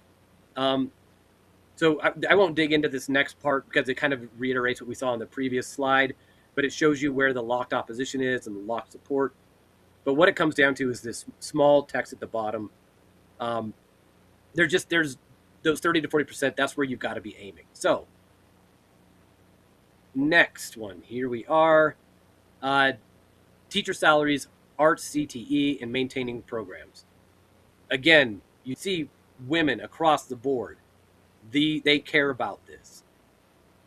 Independents, awesome to see where they're at across the board. They care about these things. The one part that I want to make sure that we mention, because it's, yes, the district does lean more right, but regardless from that, the majority by far of people that are going to vote in the election are 55 plus. So while it's really nice to see the younger generation in that 18 to 44 range is strongly with you across the board on these things, it reminds you that, well, the folks that are going to turn out is that older demographic. So we got to make sure that they're with us. But seeing where women are, where independents are, where Democrats are, you guys have a ton of great support. And if you want to target people, this is where you target the women, Republicans of a certain age, that sort of thing. It gets you more bang for the buck. Digging in a little bit more on the next slide is where we start to see how does the negative, what does it do? So first we see that the teacher salaries and arts cuts at risk, those ones mattered. Those ones move people.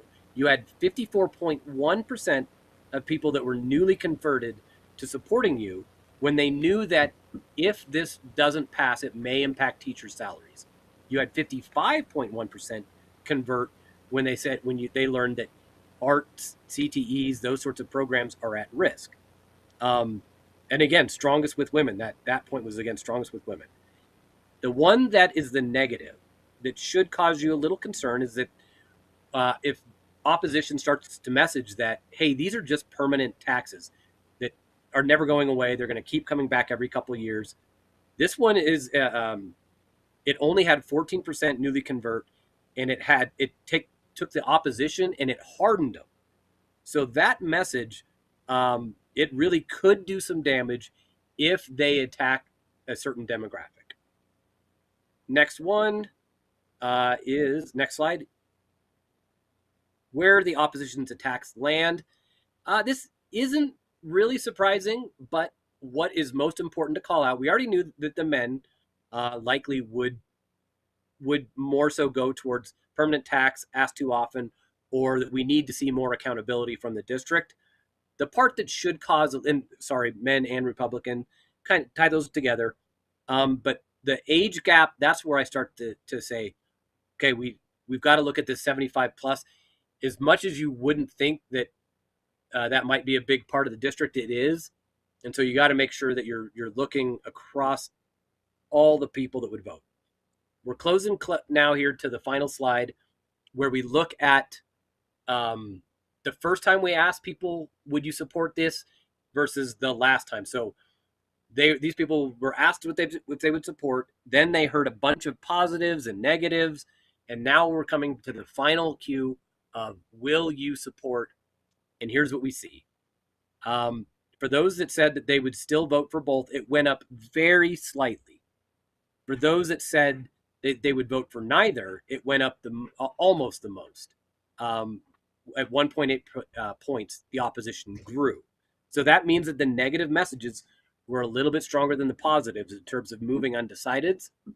And then for those that were unsure, it shrank, but it shrank because, again, those folks went to making a decision on either both or neither. The good is that still at 74.7% is when people said, I'll still support one of them. So it's nice, but it's not as encouraging as I hope because it shows you that undecideds broke more towards neither than for both. So with that, I know I threw a lot at you and there is a lot of data on these slides. I would turn it over to you all if you have questions, and the superintendent, if there's anything that we missed that you maybe wanted to touch on. Okay, thank you, Bob. And I just have one more slide here to present before we move on to questions. And that would be the next steps for this evening. And Bob will stay on to answer questions as well. We do have Brian Lundberg and Megan Burke from Stiefel if we have any questions for them too. Our next steps, it's starting with tonight on the governing board resolutions to call for the election. If that's approved, then we deliver the ballot language to the Maricopa County Elections Department by June 8th. Our deadline to post our notice of election is August 5th. And August 7th, we would have pro statements that the board would submit. Those are included in the voter information pamphlet. Did you have a question right now, or can I finish? Yeah, okay. So then October 7th is, I had mentioned the early voting mail ballots go out, and then November 3rd is election day. And with that, happy to answer any questions the board might have. I thought we should move it before we start asking questions and comments, right? Yeah. May I have a motion to approve item G2, consideration, discussion, amend if desired, and if deemed advisable, adopt resolution number 598, ordering and calling a special maintenance and operation budgets override election to be held in and for the district and declaring the deadline for submitting arguments for and against the election to the Maricopa County School Superintendent as August 7th, 2026 at 5 p.m. as presented. So moved. Any board members wishing to make a comment or questions now? Mrs. Christensen. Thank you, Bob, for that lengthy and detailed explanation. My first question is for you. How did we pick who to survey? What was the sample like? And because I'm very interested in that 18 to 44 Republican, when I walk around the district, it is election season, I'm talking to a lot of folks. Most of the people I talk to are in that older category. So that's my first question. How did we pick who to survey? Good question. And first is what we do is we use only voter data. So I make sure that anybody we're going after has some history, and it gets a little tougher when you're dealing with that 18 to 25 range. But we make sure that they have had at least participated in at least one election. So what we do from there, and that's partially why text has become important, that's how we get it. We are not getting a lot of 18 to 35, 40-year-olds on the phone. We'll get some, but the majority of that age range is responding through text. But just, I guess, really quickly to generally answer the question is through the voter file. But tell me if I need more explanation. No, that's fine. My second question is for Ms. Bergen. What is the mitigation plan if this does not pass? If we don't pass either one, if we choose to go forward with this, what is the impact to the district and what are the mitigation plans? Yep, you mean if we choose not to go forward with this? Well, if we choose not to go forward with this, or if the voters decide against this, what impact to the district is it going to have? So for the district additional assistance override, the $6,410,000 annually would be a loss to those funds, but we do have bond dollars that could cover some of those expenditures. We do have a little bit of net position in our general district additional assistance that could be used until or if the district decides to go back out for a district additional assistance override again. For the M&O override, the contingency plan is, this is why we're going out a year early, so that if it doesn't pass this year, the board has an opportunity to go out next year. If it gets closer to that point in time, then as a district, we need to come together to decide what would be reducing from the district's budget to the tune of about $10 million for that first year. That has not been decided at this point in time. Thank you. Can we put the slide to the committee members? It says 5 on my page. I'm not sure if it's slide 5 or not, but I have questions on the committee members. And while you're pulling that up, I do want to say that I really appreciate all of our committees. We have phenomenal committees, and I think people do a really good job on these committees. My concern on this slide is I see a lot of familiar names here, and we've talked about it in the past. I thought we were doing a better job of getting more diverse individuals. For instance, community member, that individual has been a former board member and a parent and a UPC member, so I would like to see in the future, I know this committee is now closed, a community member being somebody such as a retired person, because this is really a big impact to our taxpayers, especially our older folks, maybe somebody that does not have kids in the district. So it's kind of interesting that that was considered a community member. So my question is, how are these committee members selected? They were selected the same way we always select committee members. The call for committee goes out to the president of the association, and they submit their names back to us. We let them know how many we need.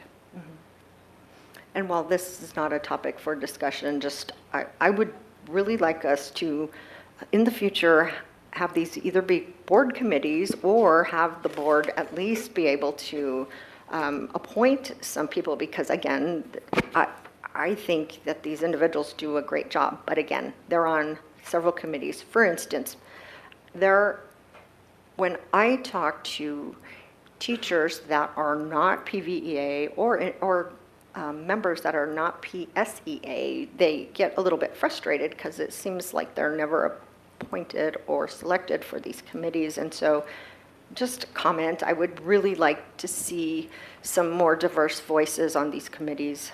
And I won't labor this point any further, but it just is a sore point for me. And again, parents, just some history. Before I was on the board here, I volunteered in the district from when my son was 4th grade through senior, and I never got picked for a committee, so I know part of it is like, well, nobody asked to volunteer, and I asked several years, and I never got picked, so it's just interesting to see these familiar names. So my next question is regarding the voters and going back to the demographics.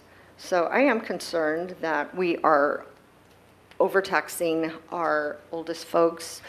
The district, many people have been in their homes for decades and decades, and one of the concerns that I hear is that we don't have kids in the district, we don't even have grandkids in the district, and I'm on a fixed budget, and it seems the schools are taking more and more money each year. So just something to consider. I was looking at the number of schools under 500. So when we're talking about mitigation risks on this, we have 23 schools that are under 500 enrollment. And I would personally like to see us looking at consolidation and things like that rather than continuing to ask voters for bonds, overrides, and things of this nature. So I will defer to other board members, but it is disappointing to see this data and to see that we continue to ask voters for more and more money.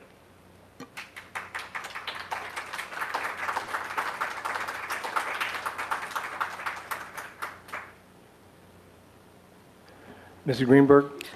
So, kind of moving or staying in that vein, when we get our, breakdown of taxes from the county, so if we're at a $58.27 per 100 thou, say a house of 500K, we're talking $291.35. For the M&O, and at 13.34, we're talking 66.7 for $66.70 for the DAA, which is a tax bill for these two overrides of $358.05. Obviously, when we see that breakdown, there's more in taxes coming to the district. So can you address that other portion that we don't have any control over and how that works out? Because I think, people see a total tax bill of PVs getting this, and I understand that, certainly, but we don't have control over all of that. Correct. So there's something in the state of Arizona called the equalization formula that determines what portion of the state allocated budget, that it's a little bit more than that, but essentially that RCL number of the number of students we have times the amount of per pupil for M&O, as well as the capital amount that we receive, which is again the number of students we have times the amount that we get per student for DAA. That's a very simplified version of that. But essentially all of our budgets, and the state then determines something in an equalization formula based off of a tax rate that's applied across the state, what portion of that our local taxpayers pick up versus how much of that comes from the state general fund. My prior district, the split was about 25-75%, excuse me. 25% of the state equalization formula was picked up by the district because we were a lower property wealth district, and 75% was picked up by the state general fund.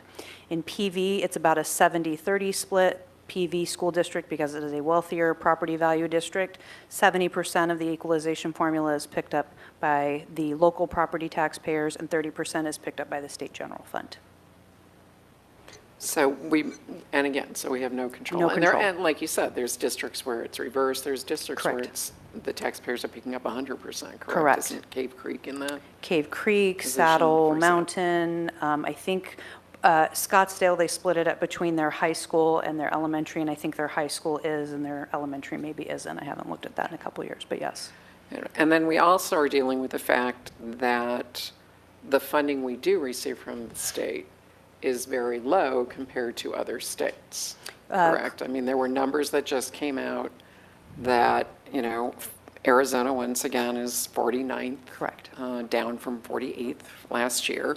And we are sitting 5,263 below the national average per pupil. Right. So, Which is about how much we receive per pupil. So we'd have to double what we're receiving per pupil just to get to the middle.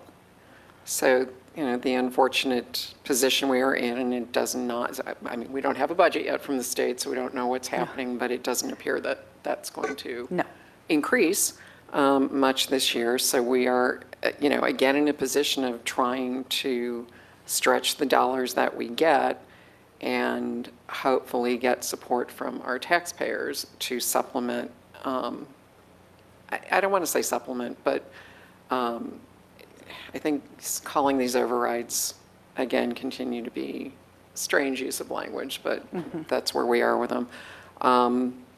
And the taxpayers can decide whether to do that. So, I mean, I appreciate it. I did want to say to Bob that I thought the information that you guys got was terrific. And I do want to ask one other thing. For, I guess it's slide 7, where we talk about the current pamphlet language. Is that the language that we are likely, if we approve this tonight, or is that the language we're going to be using? Yeah, so in the past, we have always continued, and in my previous experience as well, you want to continue with the same language, because then people get confused about, oh, you've changed the language, what are you not supporting anymore? Okay, thank you. You're welcome. Dr. Lim? So looking at this, obviously, we're looking at going out for the M&O and the DA override at the same time. And I know it looks like we're going out for the M&O override a year early. Well, what is the pros and cons of going out for 2 at the exact same time in an election? So the pros in an even year are our DAA and M&O overrides seem to do well in even years. This is an even year that we have. Our bonds tend to do better in odd years. That's one pro. Another pro is there's usually, I don't want to say this, I want to be careful. There's an effort after the election is called. It has not yet been called, so I can speak a little bit more freely. That effort is sometimes consolidated or is consolidated when you have 2 matters on the override, and so you can sort of hit those matters together at the same time. Additionally, way back at the beginning of the presentation, there was the consideration for bond in November of 2027 or 2028. But if we go out for bond in 2027, there would, if we didn't do M&O this year, there would still be 2 items on the ballot potentially next year. And for clarity, we've had districts around us that have had success in one, but not success in the other at the exact same time in the same year. Is that correct? Yes, sometimes. Our record's pretty good on that. And there was a district a couple of years ago that had 4 measures on the ballot and all 4 passed. Okay. And so going out for the M&O override, basically what is the equivalent of a year early? It's a buffer just in case something unexpected happens with the voting. Yep. Thank you. You're welcome. Any other comments? Mrs. Christensen? Yes. So I did look at the data, and I am really tired of us crying wolf that we don't have enough funding. We need to live within our means, and as I mentioned, we have 23 schools that are under 500 enrollment, and consolidation would really do us well to be able to cut costs, save taxpayer dollars. I want to, and I can't pull it up, I've been having some tech issues with my computer this afternoon, but I want to point out Mississippi. Mississippi is almost identical in the number of dollars per pupil funding as Arizona. Mississippi has gone from the last, just like Arizona, last in funding, last in student achievement. Mississippi is now top 10. They have, I will argue, they're lower demographic than Arizona. We have a lot of high-tech companies. It's a lower socioeconomic area. So if we're comparing apples to apples, Mississippi has done a phenomenal job of being in that 12,000 per pupil funding raise, almost identical to Arizona, and they've turned it around because they're getting back to the basics. They are making tough decisions. They are working within their means. They're not California or Boston. So I'm really, I get frustrated to hear the same old thing that the state is not giving us enough money. More than half our state budget goes to education, so we have to figure it out. We're gonna have to work hard, roll up our sleeves, and do a better job of just funding our schools in general.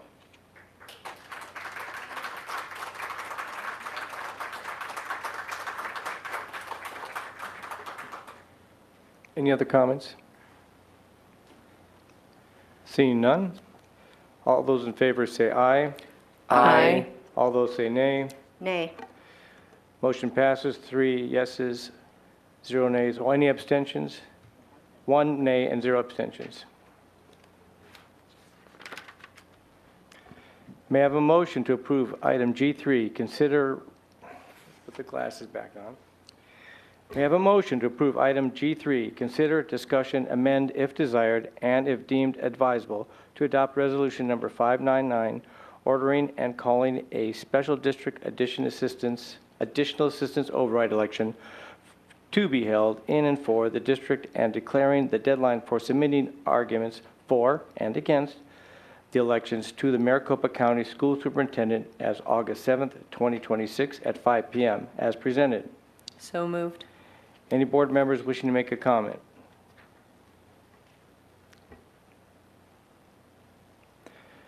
Seeing none, all those in favor say aye. Aye. All those opposed say nay. Nay. Any abstentions? Motion passes, 3 yeses, 1 nay, and 0 abstentions.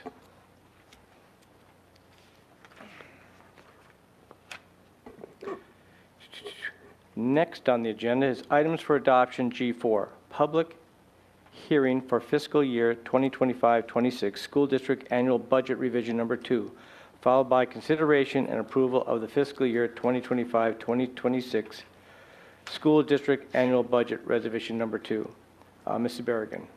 Thank you, President Pantera, Governing Board, and Superintendent Dr. Corson. We have our final budget revision of the year for 25-26. This is just a reminder of the schedule that we have from January of 2025 through April, May, or June, usually June of the year.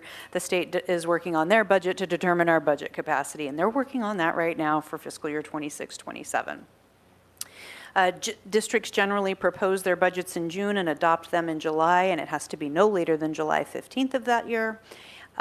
We don't have a July board meeting in this district, so we both propose and adopt in June, and that will be coming up next month. We revise, we have our annual financial report in October of each year. December was our first budget revision, and now you see we're into the next year's worth of work, and May 15th is the deadline to do our final budget revision for the year. Just a quick difference between our primary budget sources for maintenance and operation as well as unrestricted capital, which is district additional assistance. The difference between our adopted budget for M&O is almost $5.8 million, and the difference in unrestricted capital is about $453,000. As a reminder, the average daily membership isn't final until the following fiscal year. That usually happens in the October to November timeframe. That means one of the primary factors that we use to determine our budget capacity for this year that we're in will not be given to us until October or November of this coming year. Our year is closed out, our AFR is done, and everything.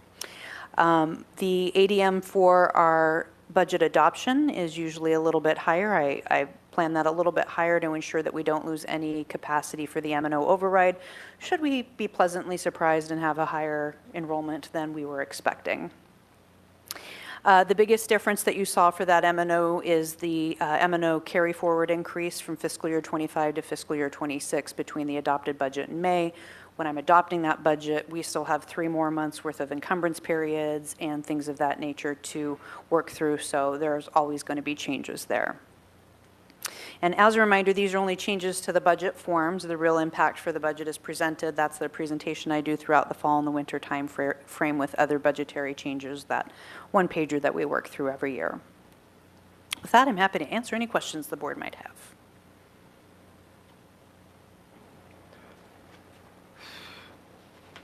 May I have a motion to approve fiscal year 2025-2026 school district annual budget revision number 2 as presented? So moved. Any board members wishing to make a comment or questions? Mrs. Greenberg. You mentioned because we do not have a July meeting, we're pushing things into June. Correct. If that became difficult, for example, if we don't get a state budget till, say, June 30, what would that do to the process? Would it make more sense to perhaps say, call a special meeting early July or? I would try not to do that to you all. I know that. We have contingency in place. So generally what I do, because the budget forms aren't even always out by the time I have to start preparing it, which is why you received the annual reminder that you get in your board update of, it'll be coming to you hot and fast right before the June 4th board meeting. We have our budget revisions. That's part of the purpose of our budget revisions. We do have a general idea. We've seen a couple of budget proposals from both sides of the aisle, and a lot of the same things are in there. The minor tweaks don't affect us too significantly, so we do have a pretty good idea of what's going to happen with the budget. But the contingency, rather than making you all come in July or do a special meeting, is we have our budget revision in December and again in May. Any other comments, questions? Seeing none, all those in favor say aye. Aye. All those opposed say nay. Any abstentions? Motion passes 4 yeses, 0 nays, and 0 abstentions.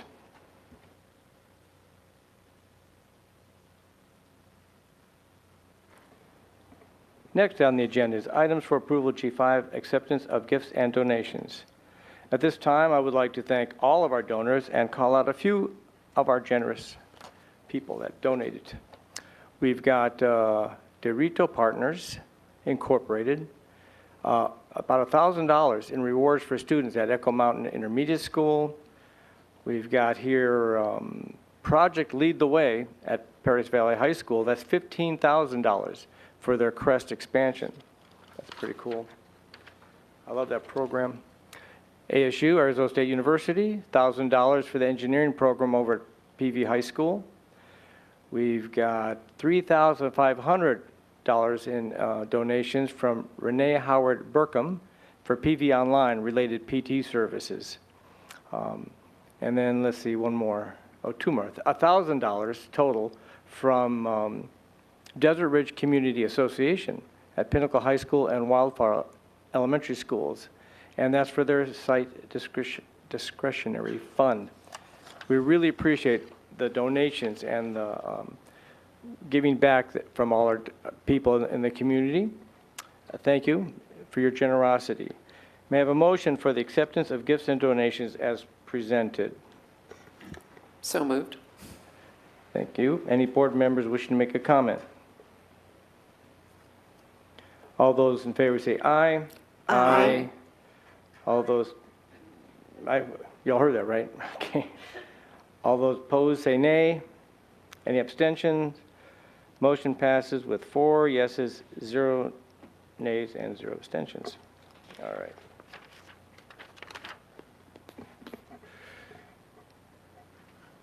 Nope, we didn't do that. Next on the agenda is call to the public. Please turn your attention to the video monitors for the next section.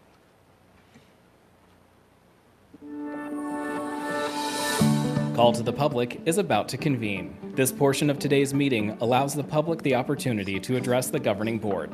Although state law does not require that the governing board hold a call to the public, the Paradise Valley Unified School District and its board have chosen to do so because we believe it's important to hear about concerns and issues from our community.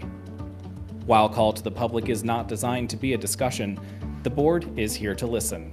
Due to Arizona open meeting law, the governing board cannot respond to, discuss, or take any action on items brought up during this time. However, staff members may be directed to get back to you and address individual concerns. As a reminder, the point of this and every board meeting is to accomplish the business at hand, and to be able to do so in an open and collaborative way. All in attendance are expected to observe meeting rules, as well as rules of politeness and decorum, so that we may serve as an example to our students that issues can be discussed in a respectful and civil manner. All right, today we have 8 people who would like to make comments. You'll have 3 minutes for your remarks. As a reminder, we ask that you please direct your comments to the board.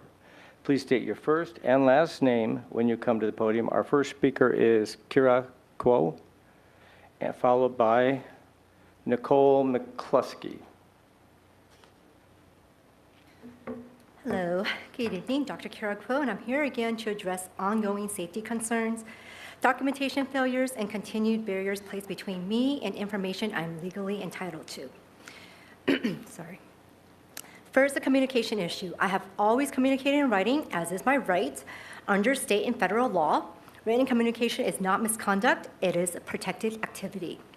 The volume of my communication reflects the number of unresolved safety issues, missing documents, and policy violations, particularly in mandatory reporting. The communication plan I was placed under leaves out critical details, applies only to me, and appears structured in a way that primarily serves the district rather than ensuring transparency or accountability.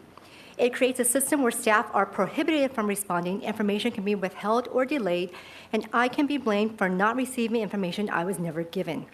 A communication plan should not create conditions that increase the risk of miscommunication or place a parent in a position where compliance can be misinterpreted as non-compliance. Second, the pattern of deliberate indifference shown by staff, district administration, and this board I am using this term in the factual sense, due to the repeated reports of harm, failures to document, contradictions, failures in mandatory reporting, and inaction. My child has been poisoned, assaulted, physically handled by staff, disciplined without due process, and now subjected to racial harassment. Mandatory reports have been claimed but not documented, safety plans proposed but never implemented. They form a pattern. I want to acknowledge some board members did reach out to me and attempted to locate the police report Martha Mader claimed was made. They could not. They asked me for the report number and I could not provide it, not because I was unwilling, but because the report does not exist. The district, and with HR included, say that it does. It does not. It has been proven. My hesitation in responding was not about withholding information. It was about ensuring I did not inadvertently violate the communication restrictions placed on me or engage in any interactions that could later be mischaracterized. The same HR department that cannot locate or verify the district's own mandatory report is who Superintendent Corson wants to assign to investigate Martha Maynard. This is not only an ethical concern, it is a direct conflict of interest. An internal review cannot be credible when the individuals responsible for the failures are the same individuals tasked with investigating them. I again object to an internal investigation conducted by Martha Maynard's own peers. And because of these conflicts, I am again formally requesting a neutral third-party investigator who is not connected to a school site, HR, or any personnel involved in these events. This is necessary to ensure an impartial review of the safety concerns, reporting, and documentation discrepancies and violations that have occurred. Finally, I have asked repeatedly this board to intervene. Sorry. Thank you. Thank you. Nicole McCluskey, followed by Emily Wagner.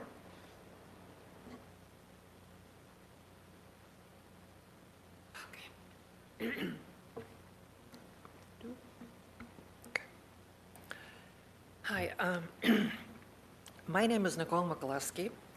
I'm a retired teacher and a proud American citizen who immigrated legally to this country 30 years ago. because I admired its dedication to the rule of the law and peaceful discourse. I am deeply alarmed to hear a president of this board promoting violence against our duly elected voters. That is not the American way, and it makes this community unsafe. As a school board president, Mr. Pantera has a duty to model civility, not incite hate. I call on Mr. Pantera to apologize and retract his statement from social media or resign. Thanks for your attention.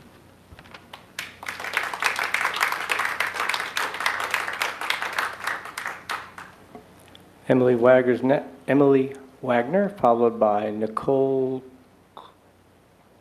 Kluwick. Hello, my name is Emily Wagner. I'd like to preface my comments tonight by letting you know that I am a parent of an active student in the district. Board Member Pantera, one day after former FBI Director James Comey was indicted for a social media post that prosecutors allege constitutes a threat against President Donald Trump, you reposted without commentary that exact same threatening social media post on your public Facebook page. This behavior raises serious concerns.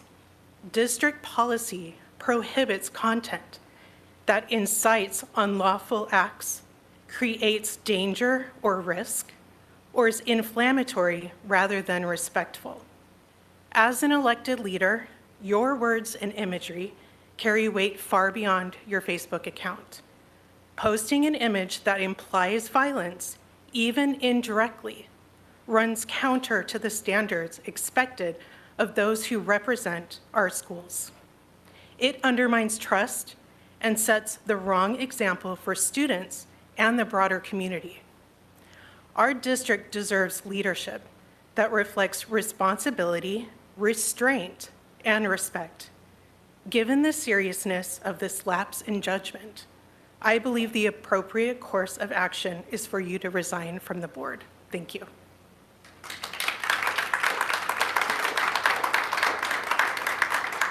That was Emily. Nicole?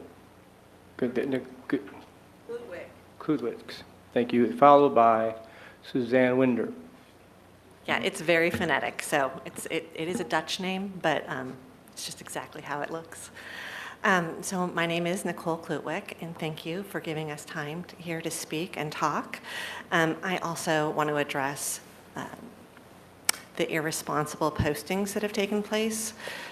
It wasn't just reposting something that at least half of our population really does believe is a credible threat, that our DOJ believes is a credible threat, a call to assassinate the president. I believe that you probably don't think it was a credible threat, but you did know that the day before, the Department of Justice indicted somebody for that reason. You know that your constituents here, they're not all far left partisans. And so you're trying to attract students to this district. That is it's tone deaf. Not only that, but you also posted a couple days before, like a day or two after the actual assassination attempt, the craziest thing that happened at the White House dinner, and it had nothing to do with the assassination. I mean, it's very dismissive. Yeah, you reposted a meme, the craziest thing that happened at the White House dinner, and then some other random thing. And then in addition to that, on the 28th, April 28th, you posted and reposted an encouragement for people on May 1st not to go to work, not to show up at school, and not to do any shopping. Like, I don't think that you're going to resign. I would like you to resign. I don't think you will resign. But my call is to all the other school board members. You have elected him as your president. That is something that you've chosen specifically. Now, maybe you're thinking, well, that happened in the past. not much we can do about it now. We just saw in Peoria, they called a special election and removed their president. So for you not to take those measures at this point is you condoning and endorsing that behavior. And so it's on all of you, not just on you, Mr. Pantera. But I do hope that you will, at minimum, apologize, but preferably help the district with their enrollment and with public perception and resign. Thank you. Susan Winder, followed by Adrienne Johnson. I'm Susan Winder and a taxpayer in the district. My remarks tonight are going to be clear, concise, and to the point. And Mr. Pantera, directed right at you. You are an embarrassment to the Paradise Valley School District. Embarrassment. The fact that you would post 8647 calling for the death of the president is despicable. Comey was indicted, and quite honestly, I think you should be indicted. But if that isn't enough, on May the 1st, like Mrs. Klutwick said, you called for students not to come to school. That riled up the public, which brought up more information about you, the fact that you are a nudist and part of a nudist colony involved in nudist activities. You need to resign as president and a member of the board. You are despicable and an embarrassment.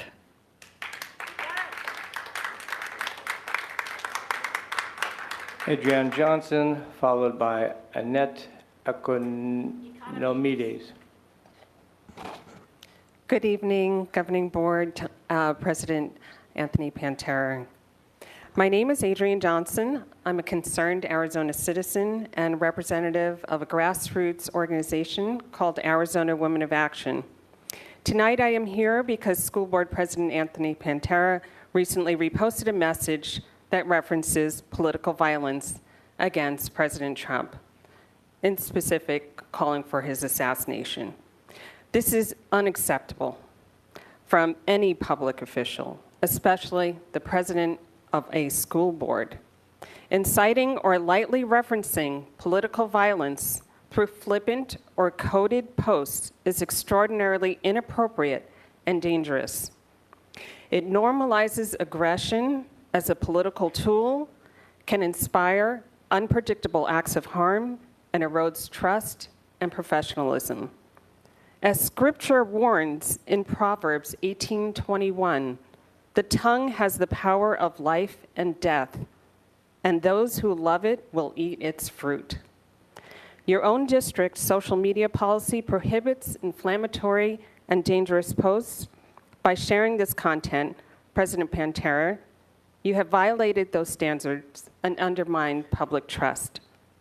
We expect our elected officials to model responsibility and respect, the values that should be impressed on students. Who knows how this post affected impressionable young minds in Paradise Valley Unified? I respectfully call for the resignation of Board President Anthony Pantera. Thank you for your time. Annette Economides, followed by Heidi Pantera. My husband's Greek, so it's Economides. Mm-hmm. Okay, I have lived in the Paradise Valley School District and been paying taxes for 44 years. I believe it's the job of the school board to be the go-between between the taxpayers and the school district, not to have your first allegiance be to the school district. And sometimes I feel like that's the case. Personal preferences should never be communicated by duly elected officials, such as 8647. That is inappropriate, and it was posted publicly. Just like you want students to take their education seriously, we want our elected officials to take their positions seriously and not abuse them. I believe President Pantera has abused his position, and for this, I am asking President Pantera to step down and resign. At the very least, keep your private preferences to yourself. Take down your posts on Facebook. We don't need more people encouraging conflict in our community. Thank you for your time. Heidi Pantera.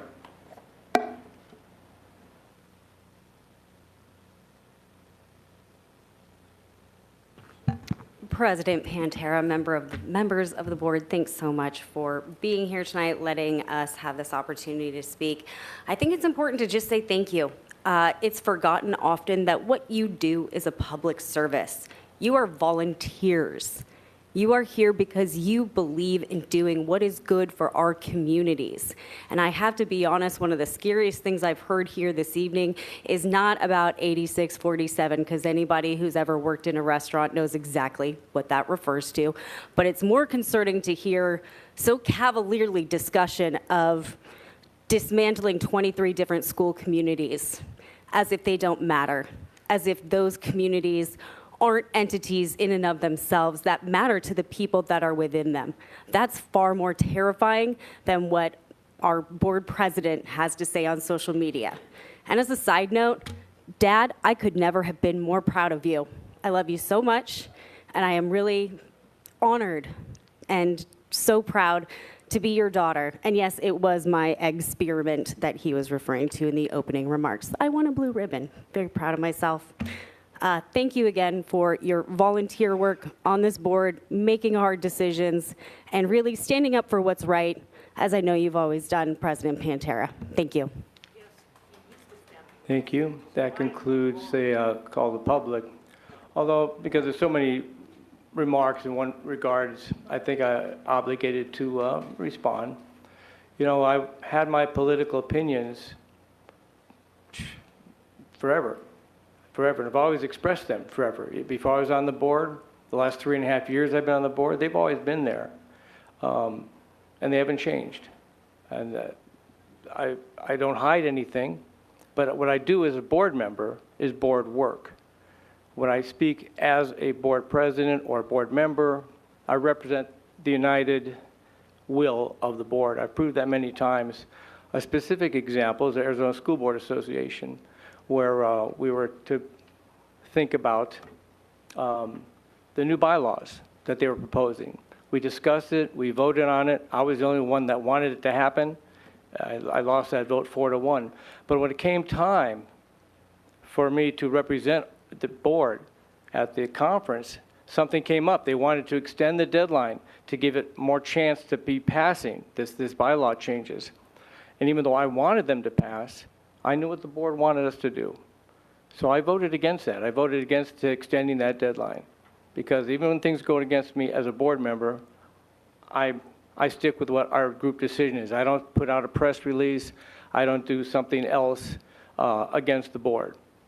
I've never posted any of these things that you find objectionable on using district resources or district websites. Other people may have shared them there, but I have not done that. It's been my private account. That's been mine forever, and I've never wavered from my First Amendment rights to express what I feel is good for this country. And like my daughter said there, 86 is something that's been long established. Some people say 50% of the nation believes it's one thing, but if you look it up in a dictionary, it means to deny service. I would like someone to resign maybe, or to have a lawful impeachment, whatever, of any office that I might want. But I'm talking, you've had your chance. Okay? If you know me, I'm a member of St. Luke's Church. I'm a devout Catholic. I'm a member of the PPOA Elks. I'm a member of Pat Tillman's over here. I don't believe in being unpatriotic. I don't believe in the death penalty. So anybody that knows me knows that I'm not saying that someone should be killed. With that, I do apologize that it made people upset, that I could have been more sensitive about that, that it would be such an inflammatory result. That I do apologize for. I take responsibility for upsetting people. But I'm not changing my political views. Maybe I'll just be more cognizant of how I express them in the future. With that, our public comments are over. The time for comment was gone and come and gone. Next on the agenda is items for discussion. I-1, consideration and revision of the Family Student Handbook for 2026-2027. Dr. Sweeney.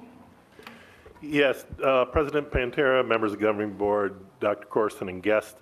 Tonight we have the first reading of the proposed changes for the 26-27 Family Student Handbook.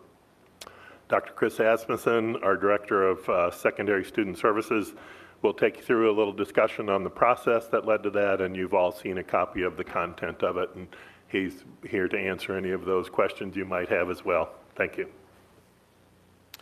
Thank you, Dr. Sweeney. Board President Pantera, members of the board, Dr. Corson, Cabinet, and members of the community, my name again is Dr. Chris Asmussen, and I am pleased to present the recommended revisions for the 2026-2027 Family Student Handbook. Tonight, I will review the purpose of the Family Student Handbook Review Committee, the committee makeup, the process and timeline the committee followed, and notable recommended changes. The purpose of the committee was to review the Family Student Handbook to ensure that language clearly and accurately communicates the Paradise Valley Unified School District's policies, procedures, and practices. The committee did not make any revisions to the policies, procedures, or practices themselves. However, those elements that are updated through appropriate processes, the review committee is responsible for developing clear, accessible handbook language to communicate those changes to parents and students. The Family Student Handbook Review Committee was formed through the district's call for committee process, with each stakeholder group recommending their own representatives. The committee included parents, education support personnel, teachers and administrators with representation from elementary, middle, and high schools across the district's learning community. And I would like to thank the committee for their time, effort, and thoughtful representation of their stakeholder groups. For each of the sections that pertain to a specific director or district lead, their input was also gathered. The director or lead was asked to review the current language in the handbook and to provide their recommendations for changes, if any, and then the committee reviewed their suggestions as presented. Further, during our review, if we needed clarification or if we developed any new language, we looped back to that director or district lead for additional input and then any approval of any new language. I would like to thank Dr. Daniel Else, my counterpart, the Director of Student Services for Elementary Education, for co-facilitating the committee's work. And I'd like to thank Dr. Patrick Sweeney, our Interim Assistant Superintendent of Leadership Secondary, for sponsoring our work. The handbook review began on November 18th, 2025, when directors and district leads reviewed relevant sections and had the opportunity to submit recommended revisions. The Handbook Review Committee then convened on February 5th, February 17th, February 26th, and our last meeting was on March 5th of 2026. We met for 1.5-hour sessions to complete a line-by-line review. Following these meetings then, Dr. Else and myself verified outstanding items and refined language as needed. From March 24th through April 10th of this year, the committee engaged in an electronic review of the red line draft and summary of changes. On April 8th, the final red line version, which also included additional language to the record-keeping guidelines at the request of a committee member, was then presented for final approval, and the committee approved the full document on April 10th. However, on April 27th, one of our committee members, who also serves as a committee member on the ITC, the Information and Technology Committee, requested additional language to be added to the Digital Citizenship and Technology Use section, and that language was sent electronically to the committee for its review. The new language and thus the entire handbook was then approved by the committee on May 1st, 2026. Last summer, we engaged an editor to fix grammatical and formatting errors and to give the document a single voice. However, this year's committee's review and Dr. Sweeney's careful review identified additional grammatical and formatting errors that had not been previously caught but have now been corrected. In addition, we updated department names and phone numbers to reflect recent changes, and then each year, the superintendent's welcome letter and board member roles are also updated. In the attendance section of the document, the committee proposes that we add the definition of a full day. This will help students, parents, and guardians understand attendance expectations, especially when extracurricular activities may require a full day's attendance to participate. The committee also proposes clarifying that students, parents, and guardians may be referred to the Maricopa County Juvenile Probation Department for citation in cases of excessive truancy, as current language does not clearly identify the issuing authority. In addition, due to budget reductions, the juvenile probation officers will no longer meet with families at the school.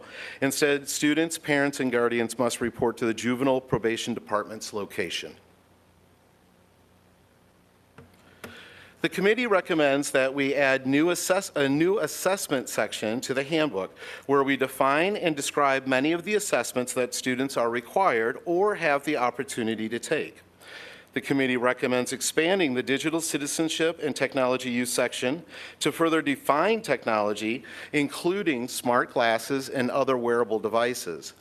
The committee also proposes adding language from the Information and Technology Committee addressing artificial intelligence and student data privacy, safety, academic integrity, as well as prohibited AI-generated materials such as deepfakes. And additionally, the committee recommends informing parents and guardians that in the interest of safety, security, and academic integrity, the district may use a wide range of methods to monitor student digital use.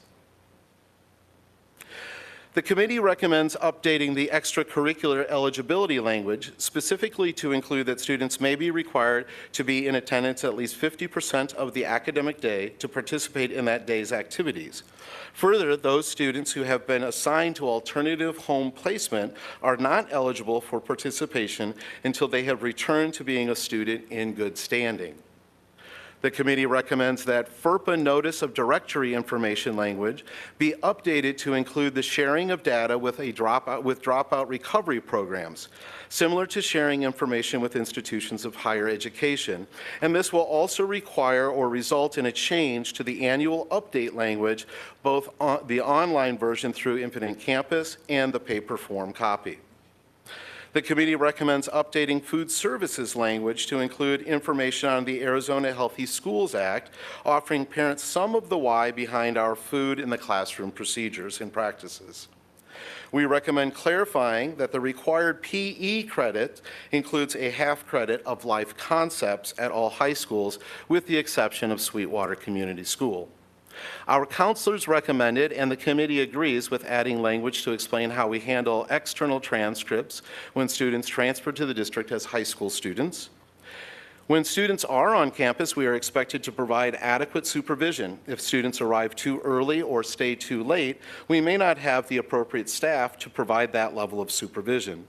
The committee therefore recommends adding an hours of operation section to the handbook, and this will require that each school clearly communicates with their learning community the times that students may enter campus, and sets the expectation that unless participating in after-school activities, students are expected to dismiss after the final bell. The committee recommends that the revised language in the PV Schools United Parent Council section, and that's using the language that the UPC developed to describe and promote their own group. Similarly, to adding an assessment section to describe the many assessments students take, the committee recommends adding a communication section to share the many ways that parents can hear from the district. The committee recommends clarifying and expanding the language in the preschool child find section with more detailed information for parents and guardians. The committee recommends that we add language to search and seizure and student automobile use to clearly state that it is PV Schools' practice to search student vehicles if there is reasonable suspicion to believe that there are weapons, drugs, or other contraband in the vehicle while parked on our property.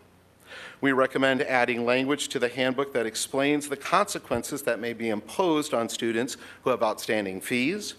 We recommend adding language to define the teacher of record, which may be confusing when students have multiple educators contributing to their learning. And in addition, this will help explain that it is the teacher who issues grades. The committee recommends additional language to describe chronic illness practices and parent and guardian expectations should their student need to miss school due to a chronic illness.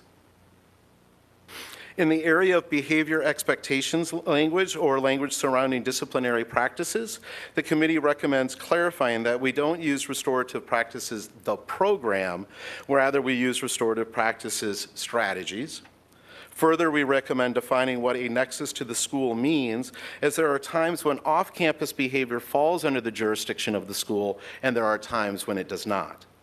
In addition, we recommend expanding the definition of sexual harassment to be in alignment with Title IX language, and we recommend adding hate speech as a defined offense.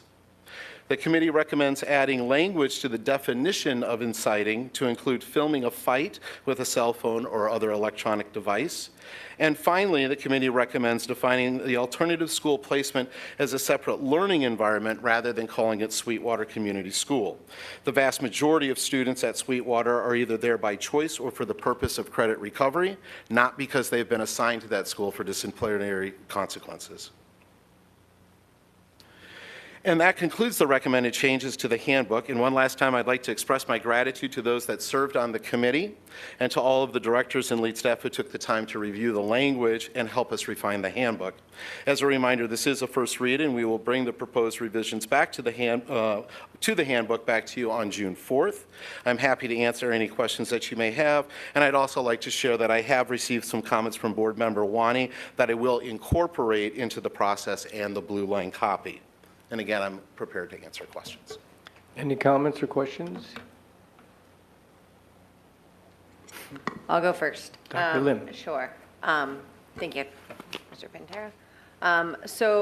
Reviewing that, there's a couple places I do have some concerns, a couple places I just have some questions, but I will start with my biggest concern, which is the new language around chronic illness. And I think it's best to use a narrative to explain why I think the language around chronic illness is not appropriate and not reflective of chronic illness. So my daughter got very sick in the middle of school last year. And when I say very sick, we went in for an hour appointment that turned into a 7-hour appointment. Unexpected, and within 8 days, she was admitted to the hospital. She quickly deteriorated and had emergency open heart surgery and was placed on life support and spent the next 2 weeks fighting for her life. A very scary situation to find yourself in as a parent. And then when she came off life support, spent many more months recovering in PCH before we could even think about going home as we went through the evaluation process to get her listed for a heart transplant and all of that. Very scary situation to be in. It is very hard as a parent to find yourself in that situation. At no point while going through that process did I ever know or realize I needed a chronic health form for her being out, and that if I wasn't calling her out every day, that I was being constantly, without that chronic health form, not able to do that retroactively. We were lucky to be in a place that we were in preschool. She wasn't in first grade, she wasn't in kindergarten. But if this had happened when she was in first grade, by no means would I have ever thought to try and go back to school and get a chronic health form in place while my child is fighting for her life. And so the fact that it's got this retroactive language, that it doesn't apply retroactively, is not actually accounting for people who have experienced chronic illness, especially sudden onset of chronic illness for their child. We can think of heart conditions, leukemia, neurological conditions that set in unexpectedly for a family. By no means, as you're going through these multi-stage specialty appointments, going through the diagnostic odyssey, or finding yourself in the emergency room and then on the hospital floor for months at a time, are you thinking to go get a chronic health form? And so the language here is actually not reflective of the lived experience of families with chronic needs, especially when they are sudden onset chronic needs that become something permanent. So I think the language here is too strict. It is harming the families that already have so many barriers and end up with so much trauma with a medicalized child that I think this language is too strict and too harsh and doesn't reflect the reality of what a family with a child with medical needs is actually going through. And while I understand there may be parents that may be taking advantage of this to get their kids out of a retroactive situation, I think that's a minority of those families. The families that truly need this are going to be harmed by this language, and it's just going to add trauma on top of trauma they already have going through this situation. So I think the language is too tight, too harsh, and not reflective of a family with a child with medical needs in this particular language. And I stand very strong on that because I've been that family, and I will continue to be that family because my daughter is very sick. So that's the one I have the biggest concern on. The one that I also want to just kind of point out concerns on before asking some clarification on two others is the student fee section. So can we get some clarity as to why we are adding a student fee section in such an explicit way? Because, and it's my understanding from the high schools that these consequences have been imposed in the past, and so we don't want families to be surprised when they're imposed. So we felt that getting the language into the handbook would give families that would have some knowledge prior to it just being imposed on them out of the blue, so to speak. So I guess my question is what space is there for understanding what a family's going through? Like how? So we can imagine a family that's not able to pay their fees because they have a choice between paying their fees and paying for having a roof over their head. So the money is so tight that paying the fees is just not possible for them. Are their students still going to get penalized and not be able to graduate or go to something like prom because they just fundamentally have to make those hard choices between the resources at home and paying school fees? Board Member Lim, thank you for that. And perhaps some additional clarifying language within the handbook might be necessary because the high school principals do work with families regularly. And when families come forward and express that there is a hardship, our site leaders are working with families. And so while that language is not in there, perhaps it should be to help soften the blow. Yeah, and I think I'd add to that is you have some good clarifying language that you've added around the preschool child first language that gives parents kind of a direction on the next steps if they need that support going through James P. Lee. So having that expansion so that families kind of know what their options are in the handbook, not that all families read the handbook, but for those that are, that they have it right there at their fingertips so they know what to even ask for when they arrive at school, knowing that their student's getting barred from something, but they can't financially do this right now, and what supports can they get so they come in informed, able to ask questions and get the support they need, not just have to expect our staff to do the offer. Certainly, Board Member Lim. Perhaps the language would be to reach out to the site leader for support. Okay, thank you for that. Mrs. Greenberg? Yeah, sorry, just want to jump in on the student fees piece. The language here says may, so this isn't a black and white. There is, but I agree, it probably could be finessed a little better to indicate that there are options very likely available, even if it's a, payment plan. Or a one-to-one decision with the principal and the family or whatever, but it's not cutting everybody off at the knees, so to speak. So anyway, I just want to jump in on that while I had it fresh. Mrs. Christensen, did you have a hand up? I couldn't see. You do? No, I didn't, but thank you, because I did have some questions. Okay. Under notable changes, clarify restorative practices. Can you define what that is? Is that akin to restorative justice, or what does that mean? What is restorative practices? Thank you, Board Member Christensen. There is a specific program that when students maybe cause harm within a learning community by being disrespectful or targeted to another student, that there's restorative circles where the community comes together and they have these conversations to make the situation right. We don't use those restorative practices as in the program, but we do have restorative practices embedded within our discipline. So as an example, when a student is caught with drugs, one of the restorative practices that would mitigate a 9-day suspension is to sign up for counseling. And then we support that student by setting them up with Not My Kid. As a family, they can then go to Not My Kid and participate in their Project Rewind, which has students thinking about why they might be using and then have processes for them to stop using. So that would be an example of a restorative practice. Or it might be that a student recognizes that they've caused harm to a student maybe through comments, and what they're doing is they're reflecting on themselves in terms of how did that make the other person feel, what are some things that I can do to make that situation right, and that restorative practice might be something that we embed into a plan for those two students to ensure that the conflict or the friction between those two students don't continue. But we're not using the program, we're using strategies. Thank you.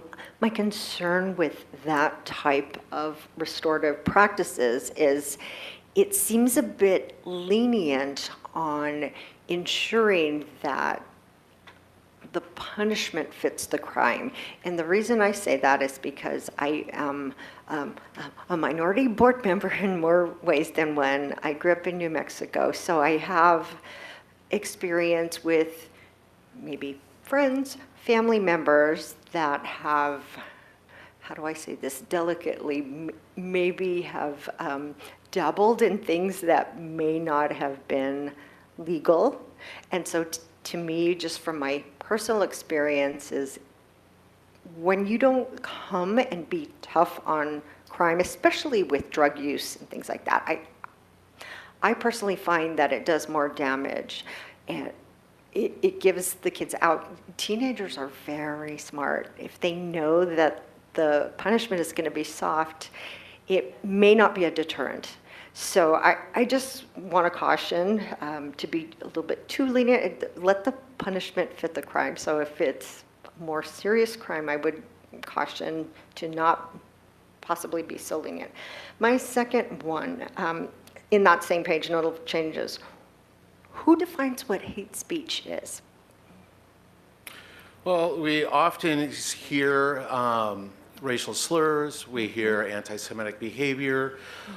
So that would be the administrator that would have received that, that complaint or that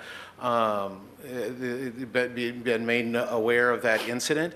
They would then follow due process. So they would address the student that is accused of using that language and seek their side of the story, complete an investigation, and then based on the preponderance of the evidence, that administrator working the case would then determine whether or not the student is responsible for hate speech or not.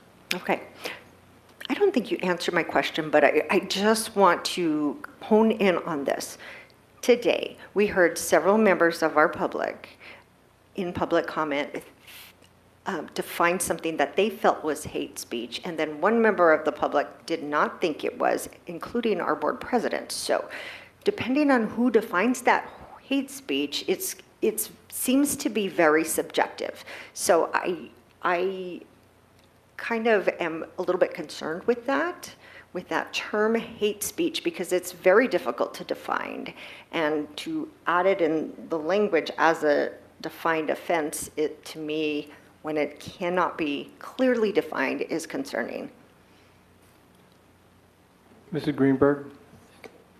So in looking at the language, it says hate speech is defined as, well, the definition is offensive language, whether written or verbal, that targets a group or an individual based on inherent characteristics. For example, race, color, national origin, religion, gender, disability, or sexual orientation, which is a fairly common definition, is it not, Dr.? So, correct, Board Member Greenberg. We looked at surrounding districts for similar language. Right. So I think to me, it feels like there is more of a definition, particularly when you're looking at the piece that talks about inherent characteristics. So it's not just a scattershot. There's some definitive language within this definition. At least that's the way I look at it. Okay, well, it's not the way I look at it. And as we heard today, several members of our community felt something was hate speech, whereas other people did not. So I am opposed to having that added into the language as notable changes. I just want to go on record that I oppose that because it is very difficult to define, and it depends on who's defining it. Thank you, Board Member Christensen. Dr. Lim.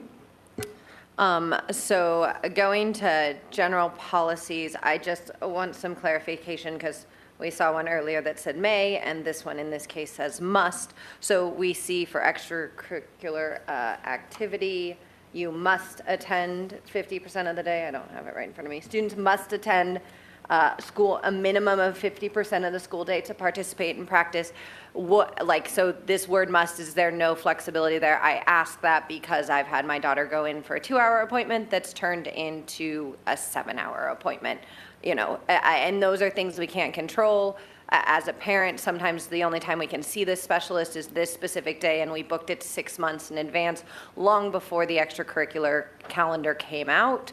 And then all of a sudden, next thing we know, we're past that 50% point in the day. So for that, where it's like an extenuating circumstance that the parent and no one could control, like a medical appointment that goes over, is there flexibility so that students don't lose the privilege? It's a small percentage of parents and students, but again, some of these specialists book out 6 months. There's a specialist at PCH that books out 2 years in advance. So some of these appointments are inflexible and non-movable, and I would hate to see students not get to participate in what is their limited extracurricular activity because they can't control the medical system. Thank you, Board Member Lim. There may be an opportunity for us to embed some additional language. It is the common practice that when I say a football player has missed more than half of the day that they don't participate in that day's activities. But that wouldn't say that if there was something that was prearranged in a conversation with the coach and the site-based administration, that we wouldn't take that into consideration. While it's not reflected in the term must, perhaps there should be some additional language to state that, if there are prearranged appointments, as you've just described, that having the conversation with the coach and with site-based administration is what we're looking for. We're looking for the communication and the development and the continuation of our home and our school teams working together. Okay, great, thank you. I had a question. Maybe I read it too quickly, but I was reminded when you talked about the searching cars and that sort of thing. It reminded me of the elementary level. Is there any mention in the handbook about bringing electric motorized bicycles, scooters, et cetera, to school? That's in there, right? It was in there from last year, Board Member Pantera, when the Phoenix Police Department and then later the Scottsdale Police Department were notifying us of some new changes. And if you recall last year, coming to the board, we were under the impression that it was age 18 that you had to be before you could ride the electric scooter or electric bike. And just prior to us presenting to the board, that changed, and we had to go back with a blue line revision to go from 18 to 16. Yeah, thank you for reminding me about that. Okay, thank you. Any other comments? Dr. Lim. So going off of that, I know you started to talk about the search and seizure to get to a different place.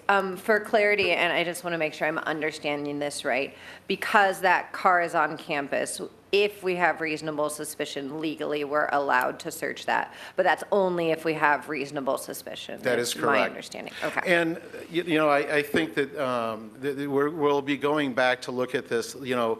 We struck the term without student consent. But if a student, as an example, if we were to search a student that we believed had contraband in their pocket, if they didn't give us consent to search their pocket, we wouldn't dig into their pocket. So I think we have to relook at that language as well. Any other comments, concerns? All right, thank you, Dr. Christian. Thank you, Dr. Amesman. Dr. A is good. Yeah, thank you. We look forward to hearing more about those changes. All right then, next on the agenda, before we adjourn, I would like to remind everyone that our next regular governing board meeting will be held on Thursday, June 4th, 2026 at 6:30 p.m. May I have a motion to adjourn? So moved. All those in favor say aye. Aye. All those opposed say nay. Any abstentions? Motion passes 4 yeses, 0 nays, 0 abstentions. We are adjourned.